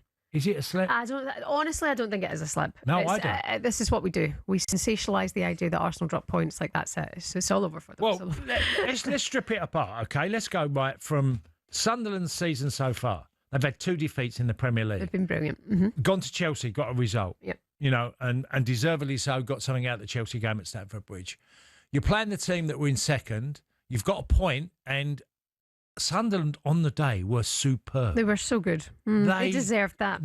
Score 2 goals against Arsenal, and Dan Ballard, as a defender, was excellent, but the whole team, Sunderland's energy is extraordinary. How did they cause such chaos? Because they got unbelievable muscular energy in their team, and that's come down to recruitment. They fight for everything in every position. They don't let you breathe, Sunderland, and I think it surprised Arsenal.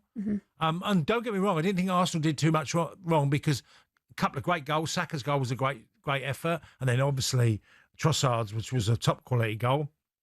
And Arsenal were in a bit of trouble. They got themselves out of it, but Sunderland kept going. And Brian Brobby's equaliser, what an effort that is as well. Yeah. So I thought, again, it was a fair result, and full credit to Sunderland, because that's not 2 points lost. That's a point gain for me, because you're playing a team that is at the top end of the table. They are not Sunderland, who were promoted. Okay. Right? Yes, they were promoted, but they're not that team. They're a far better team than that. Yeah. Good afternoon, it's The Social on talkSPORT 2. It's Sam Mellon and Flex with you this evening until 5 o'clock. Now, Flex, we're going to turn our attention and discuss all things Manchester United. You were there on Saturday at the Tottenham Hotspur Stadium. An entertaining game that finished 2-2, didn't it? Man United, I thought, really impressive in that first half, with Mbeumo giving United the lead. There was that crazy sort of 7-minute period late in the game when Spurs took a 2-1 lead and United levelled right at the end, thanks to that Dillit header.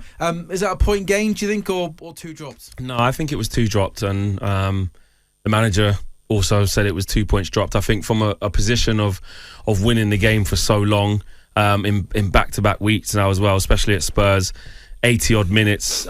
We wasn't dominant for the whole time, but we're still in the lead, and it gets to a point, especially to the back end of the game when you're 1-0 up. You want to try and say, right, let's see this out. However, having said that, Man United have kept 1 clean sheet against Sunderland, I think, for the whole season. So clean sheets are very hard to come by for us. I think it's the lack of having that killer instinct when you're 1 up to go and kill a game, actually, which I think is hurting us as well. I think we're good in the majority of parts of the game, but then when we tire and need to make subs, the quality that comes on and the disruptiveness maybe it brings, and we lack fluidity and control. So look, there are positives, because in the last 5 games, we're unbeaten in the last 5 games, and 3 of those games were against Forest, Spurs, and a win at Anfield. So that you definitely take that, and in the next batch of 5 games, you'd probably take something similar again. That'd be like 10 games unbeaten. So it's small progress. But there's still glaring things wrong, and I actually like the fact that Ruben Amorim, and even in this period, quite a few times has said in his post-match interviews and even pre, that yes, you look at it and results are improving. That's good. The players are more confident. That's good. But we are still a long way off where we want to be. I don't think any Man United fan thinks that we're back, or thinks that this is good enough for the long haul. This is just good enough for now to stabilise, get a little bit of calm, so that not after every result it's about the manager, it's about his future, it's a disgrace, and the media just calms everything down. Sure. And I think that's what we have now, a period of calm. And there has been improvement. I mean, Brian Mbeumo, is player of the month. Ruben Amorim won manager of the month of October. Both of them got individual awards. So that just shows you where they're coming from to where we are now. They're small steps in the right direction. Nowhere near anything to shout home about, but it's improvement nonetheless. So you said there that it's been clear progress, but clear things that need to be improved on. What would you say are the obvious things that have been really good, and what are the more obvious things that need to be better? I think what Amorim, in my opinion, and some Man United fans disagree with this, that the fact that I think he's tweaked the tactics, he's tweaked the instructions. Basic things, by the way. Since Sonny Lamans has come in against Sunderland, which we haven't lost on this 5-game run, we've just gone long. Instead of trying to play out from the back and encourage the front 3 of the opposition to come onto us, 3 centre-backs, 1v1, and we're trying to play out very intricately, losing the ball and turning it over. Just basic football, Sean Dyche style, if you want to call it whatever. Go long, play off the second ball. Or even win the first, win your battles. That has helped us. I think that the relationship between Ahmad and Mbeumo down the right-hand side, although it looked a bit different against Spurs because they both started in 2 10 positions, but by and large, for the previous 4 games, it's Ahmad right wing-back and Mbeumo in the 10. That has really worked. That's been really good. And I think that the confidence of the players within the system has gone up. They're more confident in what they're doing, and their understanding of what they're being asked to do has gone up. And we can score more goals because, you know, Matheus Cunha again, I don't think it was his best game against Spurs, but before that, you know, he gets a really good goal against Brighton. He was excellent in that game, excellent at Anfield, even though it hasn't transpired into all goals and assists. But our level in the final third has gone up because we just have better individuals. So those are the positives. And some of the negatives are that we still can't control games. I think you got Casemiro. Why is that, do you think? I think when you got a midfield pairing of Casemiro and Bruno, there's going to be games where Bruno does well. He's still going to get goals and assists because he's just that good, but you're not going to control many games. Casemiro has actually been our best midfielder, and when he leaves the pitch, we tend to concede, and we're in trouble. Every time he comes off, you guys end up conceding most of your goals. But he shouldn't be the future. That we shouldn't be relying on a 33-year-old Casemiro in the last year of his contract, in my opinion. And that isn't sustainable for a long period. It's okay for now and for a few games, but that can come back to bite you, right? So that's a negative. And another negative is the naivety in terms of we keep conceding.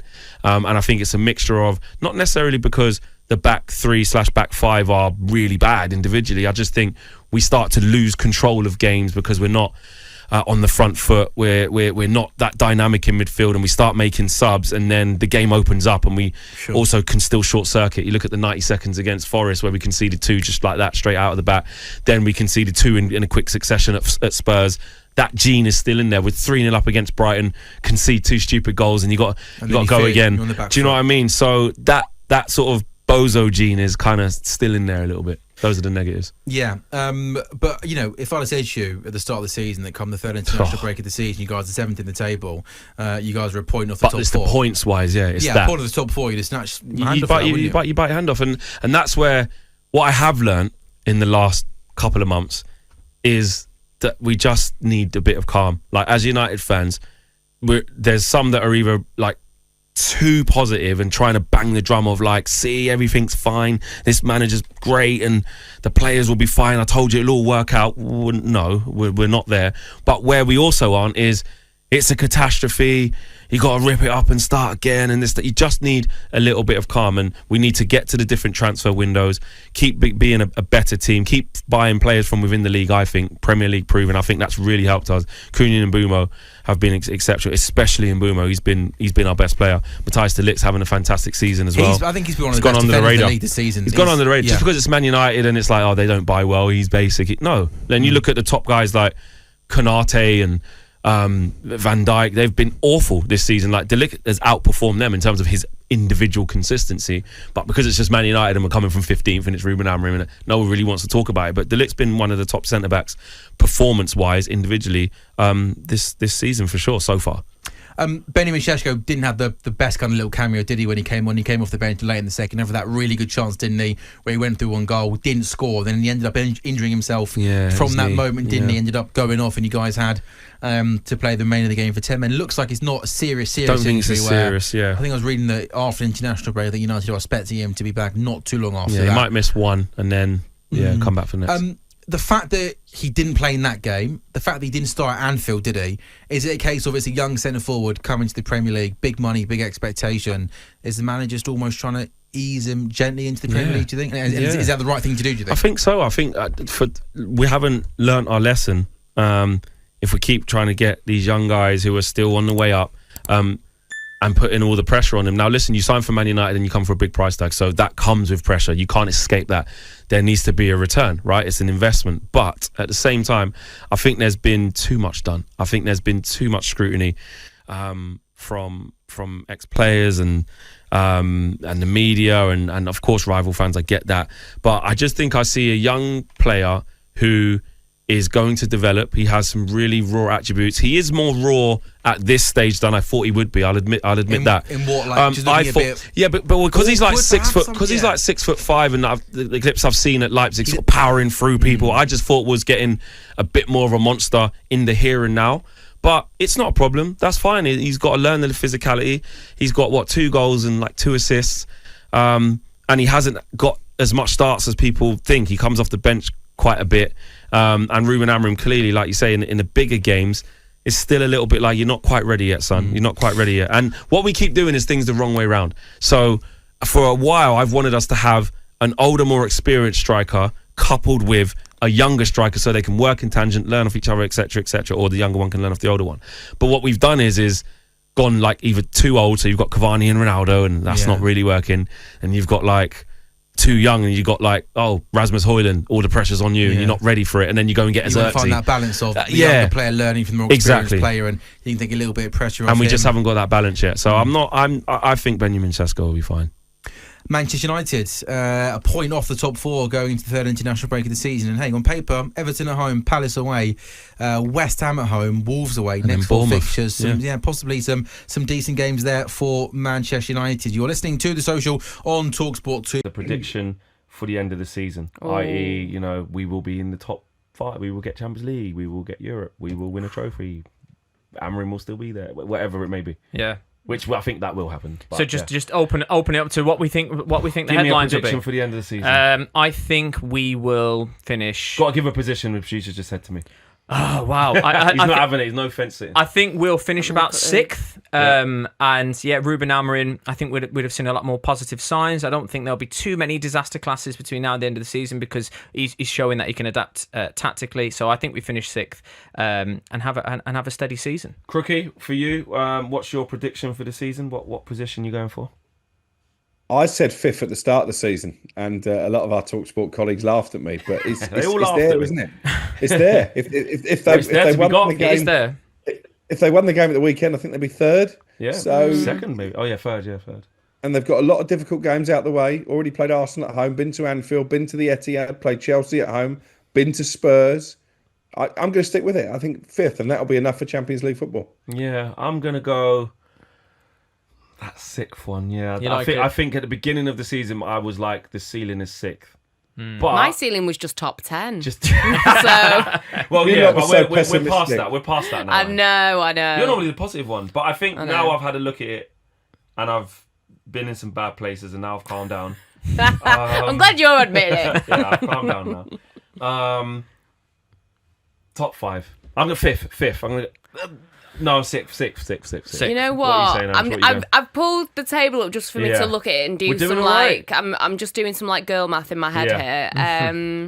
Girl math. I think I'm with Crookie with 5th. You know. Yeah. You like that? Because I don't think looking at the table as it is, I don't think Sunderland will keep this up. I don't think Villa will keep this up. So that already puts us in 5th as things stand. Yeah, I'm going to go 5th. Lock it in. Why not? Yeah. She's locked in. Okay. And just before we finish off last section of the show with another international break back on horizon, of course, we've got a little bit more time to discuss any other business topics. The first one is that Lisandro Martinez is on his way back in, which is great to see. He's back in training. He's travelled with Argentina. To the US, not all the way to South America, but he's gone to the US. I think it is where they're playing, just to step it up because he's been back in first team training. Do we need to be careful? Well, we do need to be careful with him. How quickly do we want to see him return? And when he does, is it just thank you for your services, Luke Shaw, and we're back to Leacher? I think you drip feed him back into the squad, which I think Ruben Amorim will do. But one thing that in terms of any other business, right, quickly that I wanted to discuss, and I can link it to Martinez because Martinez was pivotal to Ruben Amorim's kind of idea of long balls over the top.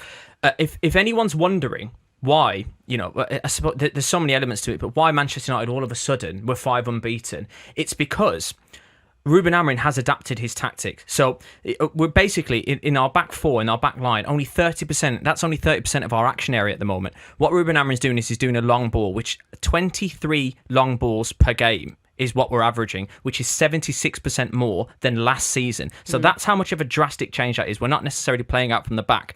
And also something as well is only, let's say Liverpool, for example, only 8 of those long balls were successful. But what we're doing is we're planning and banking on winning the second ball. That's a massive change to building up from the back, which is what is expected. So what Amorim's done there is he's identified essentially that we're rubbish from playing out from the back. Exactly. So just go long. Exactly that. Yeah, exactly that. And it's part Lamens as well. Don't get me wrong.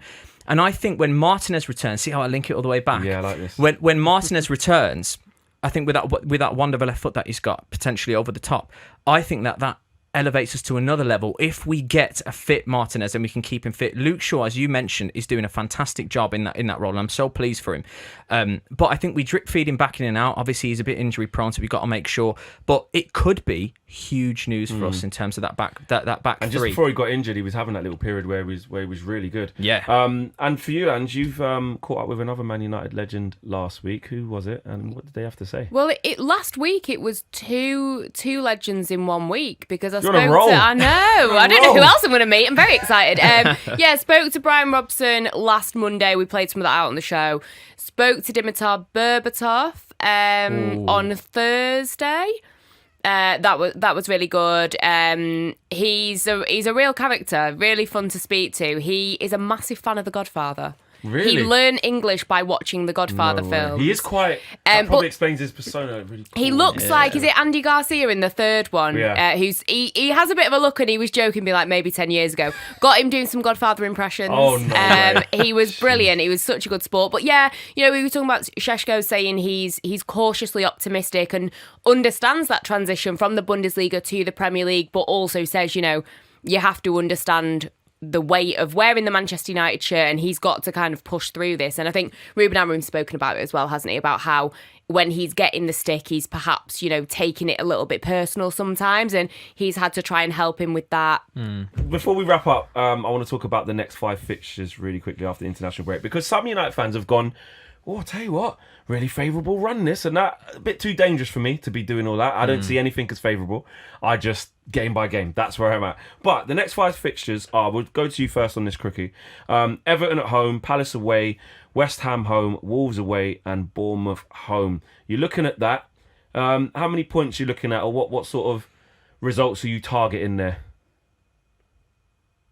Well, Everton's got to be a win. Definitely. To That's keep that 3. good home form going. So's West Ham. Yeah, that's despite 6. the fact I've seen them, their last 2 games, they've improved under Nuno, but their record at Old Trafford is pretty poor. Palace away, you probably take a point, I think. Agreed. Selhurst Park, tough place to go. So that's Wolves away is a 7. win. Wolves away is a win. 10. I've got a lot of time for Rob Edwards, but he's got a massive job on his hands there. And Bournemouth at home, if they got a point out of that, would that be terrible?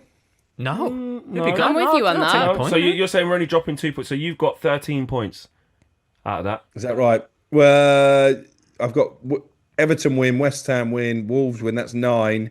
And then Palace draw and Bournemouth points. That's 11. Sorry, 11 you got. So you got 11.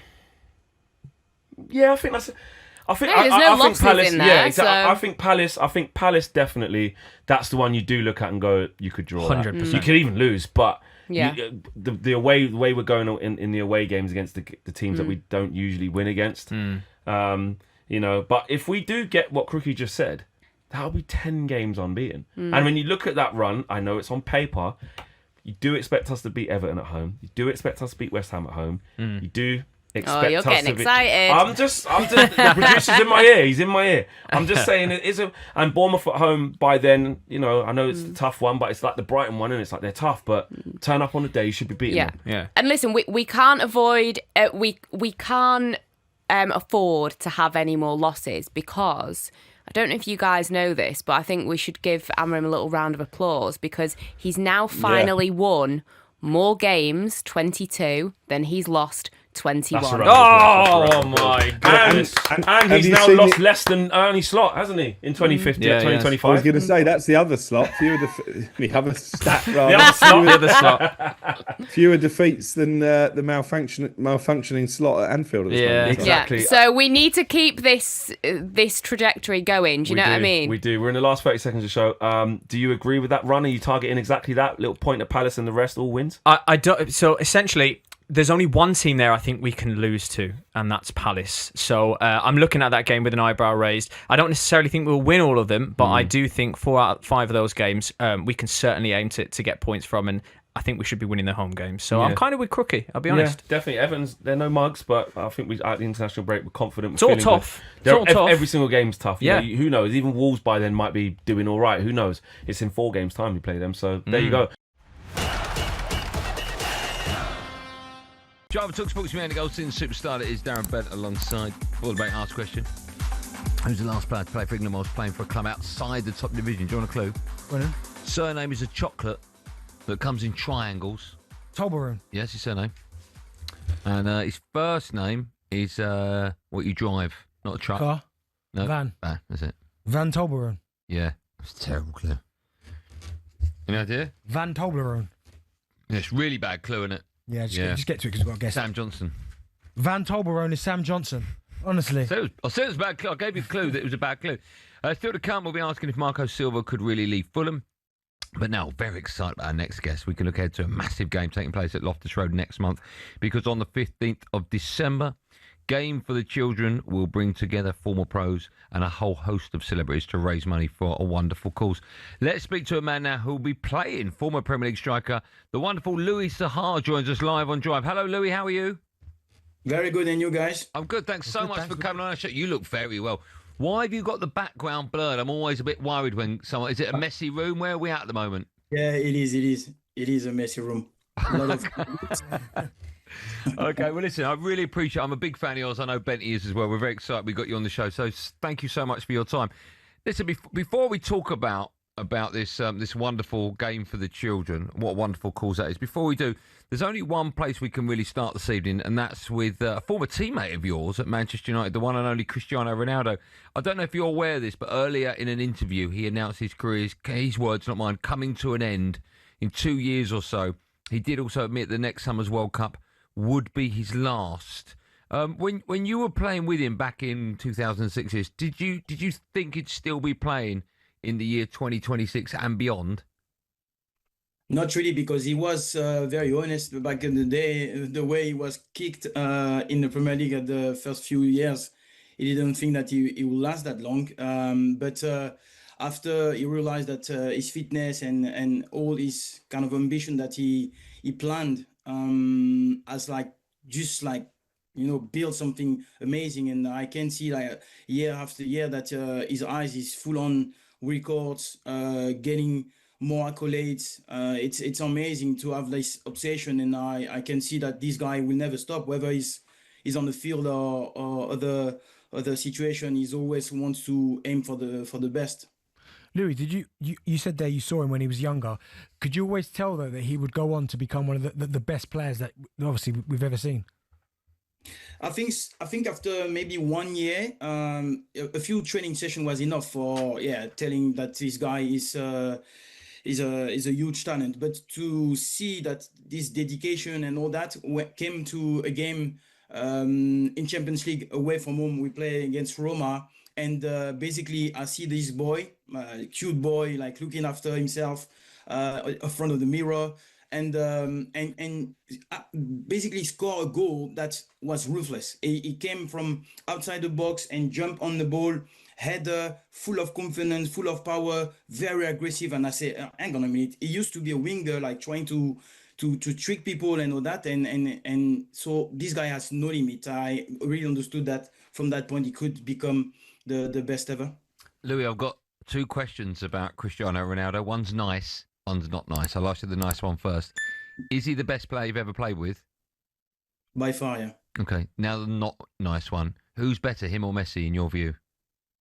I think it's a very difficult question, always tricky. So some will like Messi more. I respect more Cristiano, because I think if you want to start in some way a new team with a bit of a high budget, the first player you want is him, because whatever the situation, it don't need anyone around him. So this is the debate. There is different factor in football. So on this one, particular this one, it's just like physically, mentally, technically, tactically, is more complete in my sense of football.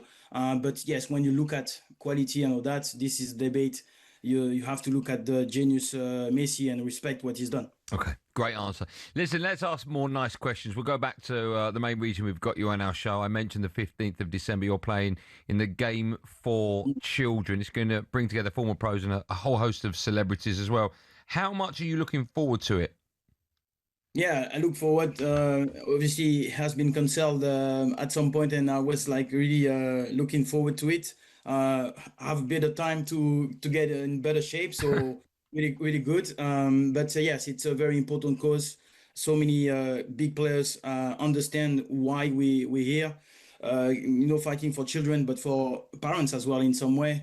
It's extremely important, and it's a shame to see such a country having so much, I would say, work to do to solve this. Those 200,000 children being without home, especially during that Christmas time. It's alarming and it's sad. So we have to do something. It's very small compared to a lot of work that volunteers are doing every day to get some food on the table for those guys. And I think it's important. Like Darren, like other players will join and make at least a good try to get awareness and good try to obviously raise money. That's for sure. Yeah, no, really well said there. It's a really, really good calls. But I'm wondering, do you play much football now? Do you still have a little five-a-side with your friends, or are you going into this game not playing any football at all? Yeah, I don't play at all because my knee is very, very fragile. So I do once in a while. I let 3-4 weeks in between. I do a little bike and jog and some tennis, but my fitness is always a bit of tricky. But I go for it, even for a charity game. I try to be there. Kind of involved with the legends sometimes, so it's always fun. But yes, my body doesn't allow me to do that every day. I know that feeling. I was going to ask if you play paddle, but I'm guessing if your knees not the best, then that's probably something you definitely steer well clear of. Apparently, it's maybe better than tennis. But yes, that's not my type. If I have the chance to do some sport, I will choose tennis over paddle. Okay, good choice. Good choice. Right, listen, if you don't mind, we'll come back to that in a moment, and I'll let people know how they can get tickets because it is for a great cause. But while we've got you, we should talk about some of your former clubs, and we'll start with Manchester United. 2 draws in a row, unbeaten in 5. Do you think the Man United have turned a bit of a corner or not? What do you make of Manchester United under Ruben Amorim? Yeah, it happened before. So basically, that's not enough. Like being around the corner, doing some like inspiring things, better things. Yeah, it happened before. But the consistency is something that is take way longer. Yes, we definitely have like better set of players for the system. Let's say we have been criticized the system a lot. So there is element of hope that people understand it, people are fit for it. Some are able to get other position like Ahmad, like Bruno. I've seen some defenders really playing really well, like De Ligt and Maguire. So some of those games show that they are very strong as well in midfield. Casemiro coming back, so there is sign. But I don't think that they have clicked yet. Some of those signing like Šeško hasn't clicked yet, but it's good prospect. There is like 2 great signing with Cunha and Mbeumo. So definitely you can see that there is some better setup, but still some hard work to do here. You spoke there about Benjamin Šeško, and he has found it quite tough at his start at Manchester United. But I want to ask you, what's the pressure like then? Because you came from Fulham and went to Manchester United after scoring a lot of goals for Fulham. Šeško's come from Leipzig, and there's no disrespect, but Manchester United is, again, one of the biggest clubs in the world. What is the pressure like playing for that football club in that position? Yeah, it's enormous pressure. People tend to feel like it's all natural when you have quality, it's your job and all that. No, it's not the same. It's really that you can feel it every day. You go in a setup where if it's not the press, it's the fan. If it's the pundit, the legends coming and speak on your back, it's not easy. So really, like you can see that the attention it's enormous. But then it's true. I came to a club and then I had the chance to play for Man United. But at the time, I thought that we had stability. We had a manager. We had kind of a culture where they set and it was stone. It can't move. So I came in and it was easy. I had players like Van Nistelrooy, Scholes, Roy Keane. You name all of those players, on any line, they were amazing and full of confidence. Yes, sometimes you have a bit of transition. You play against Chelsea at the time or Arsenal, unbeatable team. It was tough, but we were good. There is like when you sign in a new club like that, with enormous pressure and the transition is not solved yet, it's really hard. So I do think that Sesko has a job to really look at himself, improving every day, and that's it. Just focus on that. But that's not easy. That's why I think it's almost a dangerous gamble signing in some way, because you don't have alongside him a Harry Kane or someone in that stature as I had before when I was with Solskjaer, with Tevez at some point, or other players. So it's not the same. Well, we'll stay with the theme of the striker. Yesterday, we had David Moyes on talkSPORT. He was talking about how difficult it is to find a top striker these days. Beto and Barry, they've been struggling for goals. How difficult do you think it is nowadays to get a decent number 9? And also, when I was a kid, and even maybe up to 10 years ago, everyone wanted to be the striker, the number 9. Do you think it's as much of a loved position for kids growing up as it used to be? And by that, I mean, I sort of feel the number 10 role is quite a sexy role now. Even the Declan Rice role, the 8 and the 6, is incredibly appealing to kids. So is the number 9 shirt and number 9 role still as sexy and as appealing as it used to be back in the day, do you think? Yeah, it's enormous pressure. So basically, when you have that kind of position and responsibility, especially in a big club, it's extremely hard because you don't have the same amount of balls going into the box for you. So most of the starting play, they have a focus on getting the ball on the wingers. So the Salah, the Mane, all those very skillful players, and those are the ones that now are looking for goals and stats. So it's like they all have this focus with Cristiano Ronaldo, just change the position and the format of the game. And now, as a striker, you need to have tremendous physique. You have to be really able to win all your 50-50 in that box. Quite of quick and sharp, because as I said, you don't have so many chances as before. We were physical. The ball were coming into the box with different pace and different angles, and now it's all coming inside. And for the striker to get the right kind of movement, it's extremely hard to read, extremely hard to understand your own players. So you can understand that having that kind of responsibility, less chances to put the ball back in the net, it's not easy. So yes, I understand. If you have the physique, if you have the technique, number 10 or a winger, that's the sexiest position at the moment. But I think it's always going to be those type of players who can win the championship. It's the kind of a number 9 and goalkeeper, and the center midfielders most of the time are very, very pivotal, because when you don't play well, you need those players. Just a quick one about another one of your former clubs, Fulham. There are reports today suggesting that Marco Silva could actually be leaving. His contract is up in the summer, reportedly holding off for signing a new deal. How good a manager do you think he is, and how important is it that the club try and hold on to him? Yeah, he has been very, very important. Fulham in his evolution, I would say, because they have become a better club, more stable than he was 3 or 4 years ago, where they were doing the yo-yo. I think Marco Silva's touch has been very, very strong. He knows football, and he knows how to actually get that consistency that every manager wants, but with quality. So Fulham has done really well. Managed to get some great signing when they let some others go. Nothing has really affected the way they play. So I think he's done a tremendous job there. And we'll decide. That's why I said I think the new signing will be the manager really committing and trying to get a bit of legacy in that club, where they can reach Europe and get better silverware in that cabinet. I think it's important that this club get that, I think, objective in the mind, and it comes from having stability from players, from managers, obviously from staff. Louis, listen, thanks so much for coming on Real Chat. Where are you based now? We'd love to get you in the studio. You in England? You in France? Where are you? Yeah, I'm in south of France, so you have to let me travel, yeah.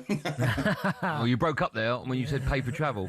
We would. Are you over in, apart from this game, right? How long are you over here for when the game's happening? Yes, most of the time I do 1 or 2 days max, and back home. Okay, if we buy you a sandwich on the 14th floor, will you come over? I will, just to meet you guys. Yeah. Nice. We would be absolutely honoured. We all got very excited when we knew you were on our show. We'd be honoured to have you in the studio.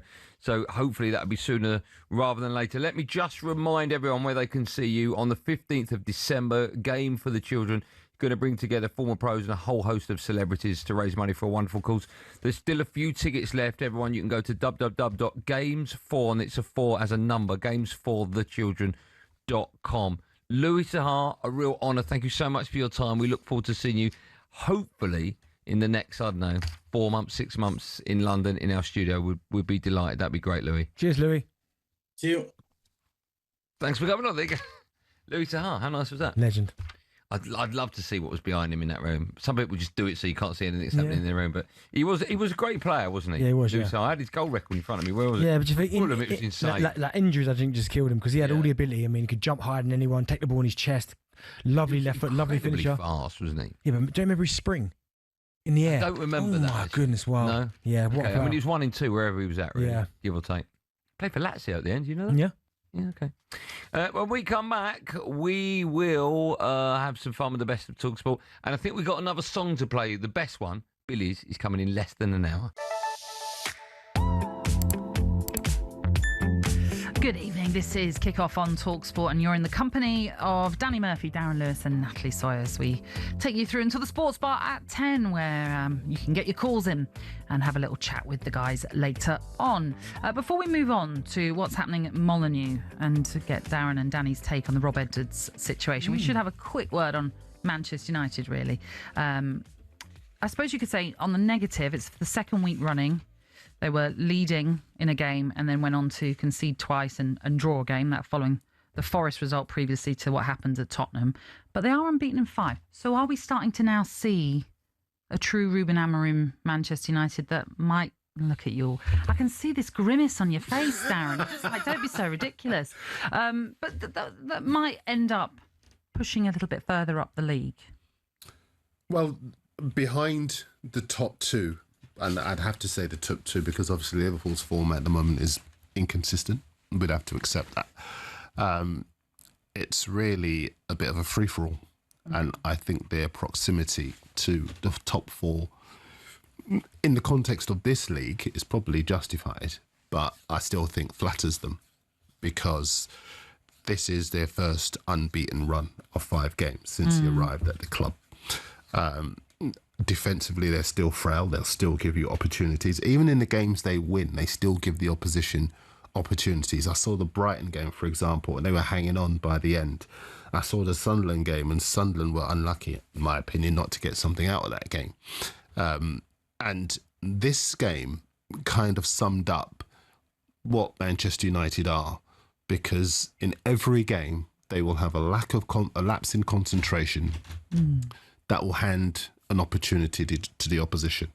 84 minutes they led for, and then suddenly they self-destructed and had to rescue the game instead of seeing the game out. So I know that what we should be doing is saying, oh my goodness, 5 games in a row, isn't it great? He's turned a corner. I'm still very much unconvinced. Danny, what do you think? I think a lot of that's fair. I've actually seen from the beginning of the season, apart from the odd poor game, a definite improvement. But it didn't take much to improve last season. It was so bad.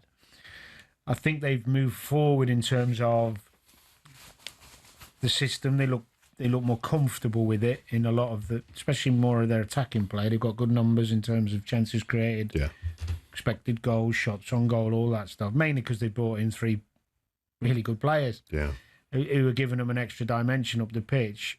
I do agree they still look vulnerable every game they played. You can get at them. There's a lack of athleticism in the back line and even in the middle of the park, really. Although Bruno's been outstanding, it's not ideal for him, that position. So, yeah, I'm yet to be convinced that they're anywhere near a top 4 push. Expectation might be that from some quarters of their fan base, and rightly so. It's Man United, but I don't see it. I don't see a top 4 finish for them. No, I agree. I mean, again, slight bias here, but perhaps one of their best players so far has been Brian Mbeumo. Yeah. 100%. He will be heading to AFCON. Yes. With Cameroon. Amad Diallo, another player that likewise will be heading.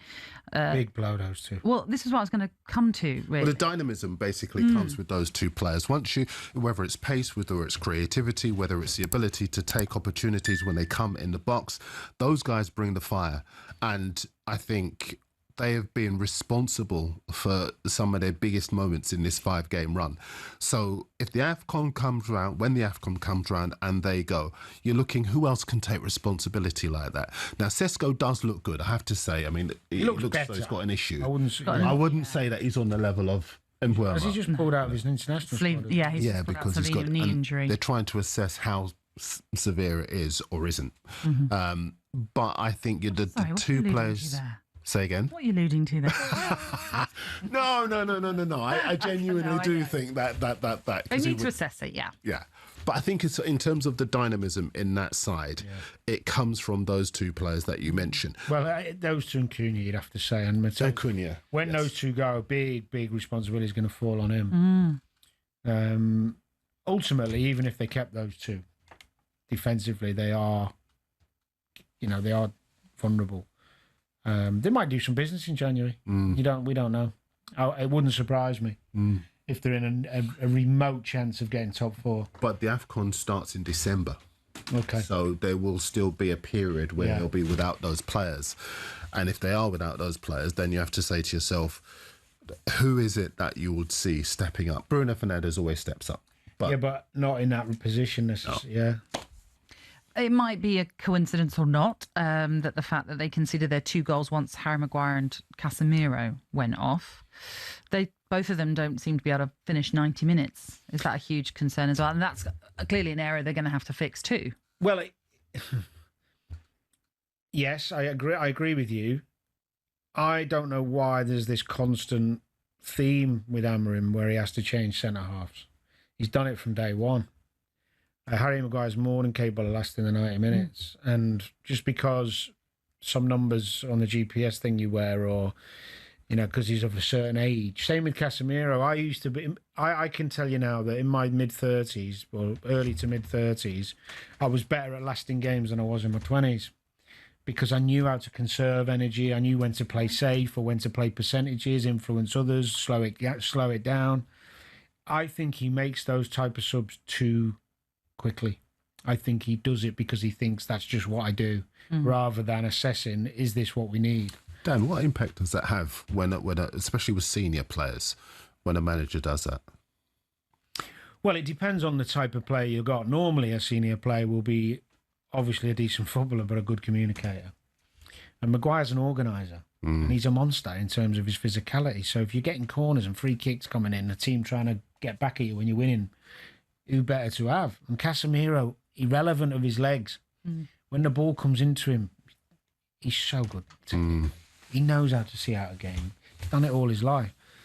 Okay, Casemiro might be an exception or a unique case in that he does seem to not be at the same physicality maybe as he once was. But that doesn't go with Maguire. I don't see that. Maguire's always been able to last games, and he doesn't look any different to me physically. I think he does this thing where I don't know, it's like ingrained in his psyche as a coach. This is what I do on roughly these minutes. Julio used to do it.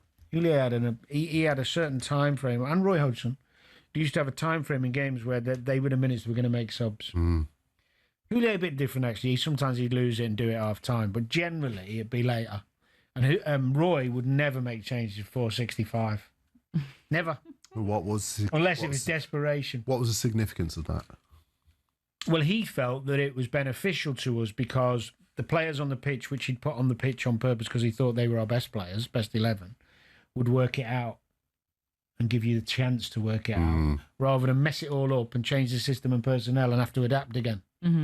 But it depends, doesn't it? I mean, every manager's different now. There's that many games now. The thing is with United, you wouldn't think the players need to come off after 75, 70, 80, whatever. Well, this is the thing. They don't play European football in Europe in midweek. So you're thinking to yourself, they've got the legs. They don't need to be doing this. The other thing as well is when you look at all the numbers and stats, the physical numbers, central defence, although a tad different in a 3, but still works out the same. It's the least physical position to play in terms of distance.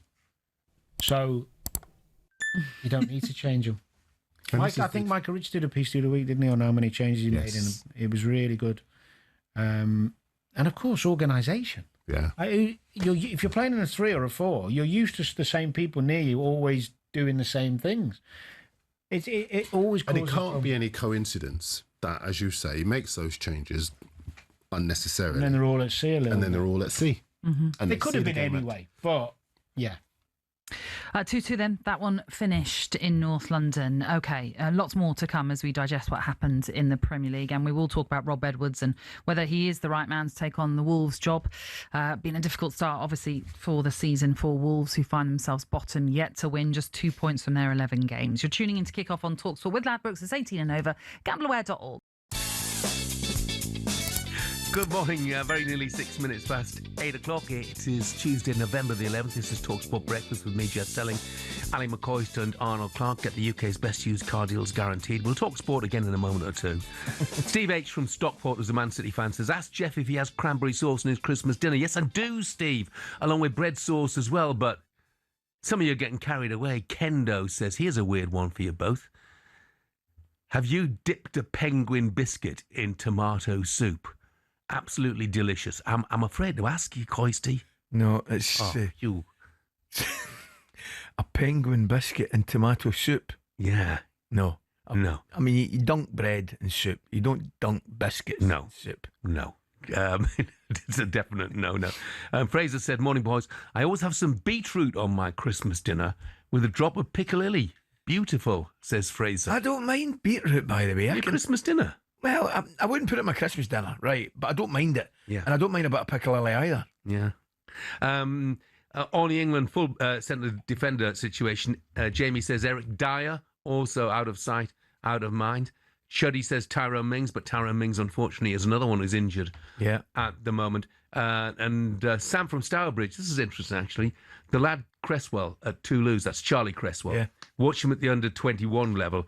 And he is the future. I tell you what, he played brilliantly for the under-21s, and I certainly wouldn't be averse to giving him some sort of chance. Stuart in Not says, not sure where Jeff's coming from for criticising Ali for his fruit bun. Don't you eat gammon and pineapple? No, Stuart. No, I do not eat gammon with pineapple. No, thank you. I would. Oh, no. Would you have a fried egg with it? Yeah. I wouldn't... Yeah, I would have gammon and a fried egg, but not the pineapple. It's not the gammon I'm moaning about. It's the pineapple. As if I was some kind of culinary nutcase. Yeah. You know what I mean? I don't mind a bit of pineapple. Yeah. My wee mum used to give me pineapple on my gammon steak. Yeah. But you'd have an egg with a gammon It's steak. like having pineapple on a pizza, isn't it? I don't mind the old Hawaiian. No. I don't mind the old Hawaiian either. No, I mean, it wouldn't be my go-to pizza. Yeah. I like a spicy meat pizza. But if it was a wee Hawaiian going on there, I wouldn't say no to it. Matt says, the disregard of Ezri Konsa is alarming. The best English centre-back in the Premier League. Stones over Konsa behave. Matt, you're not listening. We said that Ezri Konsa would probably be the first choice next to Mark Gahey. We said that. We were looking for additional central defenders. Now, a year ago today, Ruben Amorim took over at Manchester United, and it's been a rocky old ride so far. Yep. Manchester United have appointed Ruben Amorim as their new head coach. You look at what he's done at Sporting, he's shown that he can turn the team around quickly. I'm excited about Amorim. Be interested to see how he sets up. The great unknown. We've no idea how he's going to do. I think that our goal is to win the Premier League. That is our goal. Country road. When it all goes wrong. Manchester United breaking a lot of records. That's 15 defeats this season in the Premier League. Things are there and we are capable, but we have to be consistent. That's it. Manchester United lose a fifth game in December.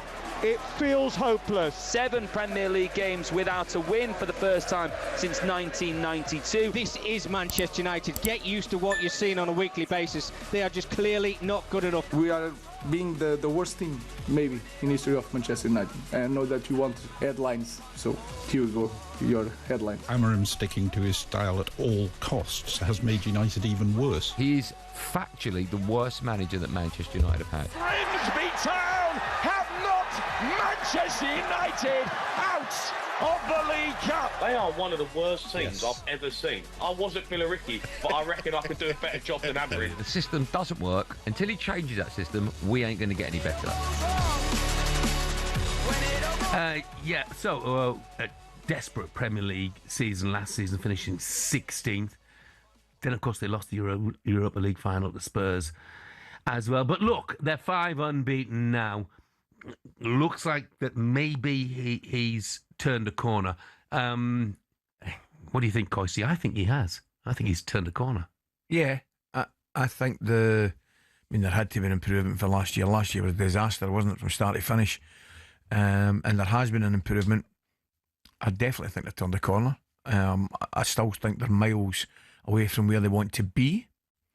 But if you're a Manchester United fan, yeah, I think you understandably and correctly have to feel encouraged from what you've seen, particularly the last month or so. I keep saying it, particularly in forward areas and with the goalkeeper. Yeah, I look at the goalkeeper and I look at the back three, he's playing, and I'm looking at them and I just think they're looking over their shoulder and they feel a lot more confident with the goalkeeper that's in the sticks, and that's a massive thing. That is a massive thing. He made a couple of great saves at the weekend. He did. He was excellent. He just looks at it as if he's going to make saves, Lamans, but... And I look at De Ligt and I look at Shaw. De Ligt's having a really good season. Oh, yeah. Really good season. By the way, he's... And Luke Shaw. Yeah. But I think... I've said it for a long time, Jeff. I don't care what anybody says. Manchester United are a far better team than with Luke Shaw in it. Yeah. Whether it's in the left hand, it looks like the left hand centre-back, obviously, the way he plays the game now. Definitely. But I go back to the goalkeeper and I go back to 2 of the 3 signings. Šeško, I feel for it to come off there injured at the weekend. He's just, he's just not get going yet. But the other 2 without. Brilliant. And I keep saying it and I'll say it again. They look as though they can handle that Manchester United jersey, and they look as though they can handle playing for Manchester United. Particularly. And I think especially Brian and Boomer. Let's hear from a couple of United fans. Tony's a United fan. Morning, Tony. Good morning, Tony. Morning, guys. Nice to hear you, Jeff. I miss you on a Saturday, actually. Thanks, Tony.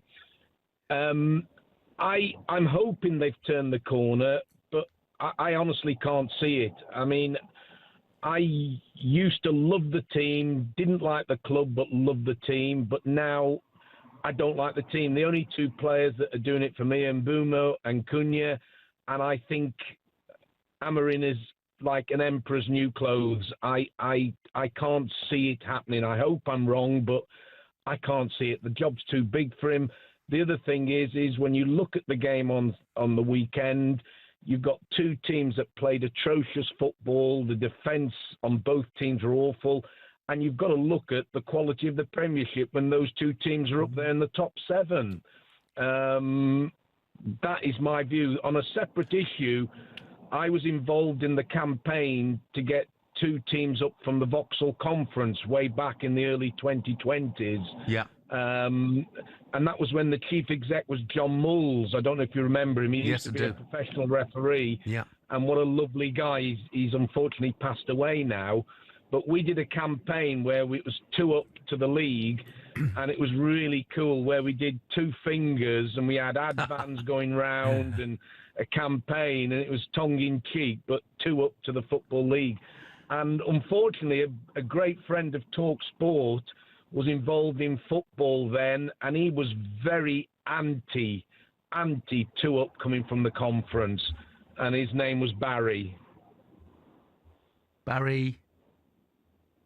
Barry Hearn. Oh, Barry Hearn. Yeah. Okay, yeah, take it. Tony, thank you very much indeed. Thanks really for the call, interesting. Tony. Thanks, Tony. Chris is a Man United fan as well. Morning, Chris. Morning, Chris. Morning, gentlemen. How are we? We're in good form. Are you positive or are you slightly on the negative side like Tony was, Chris?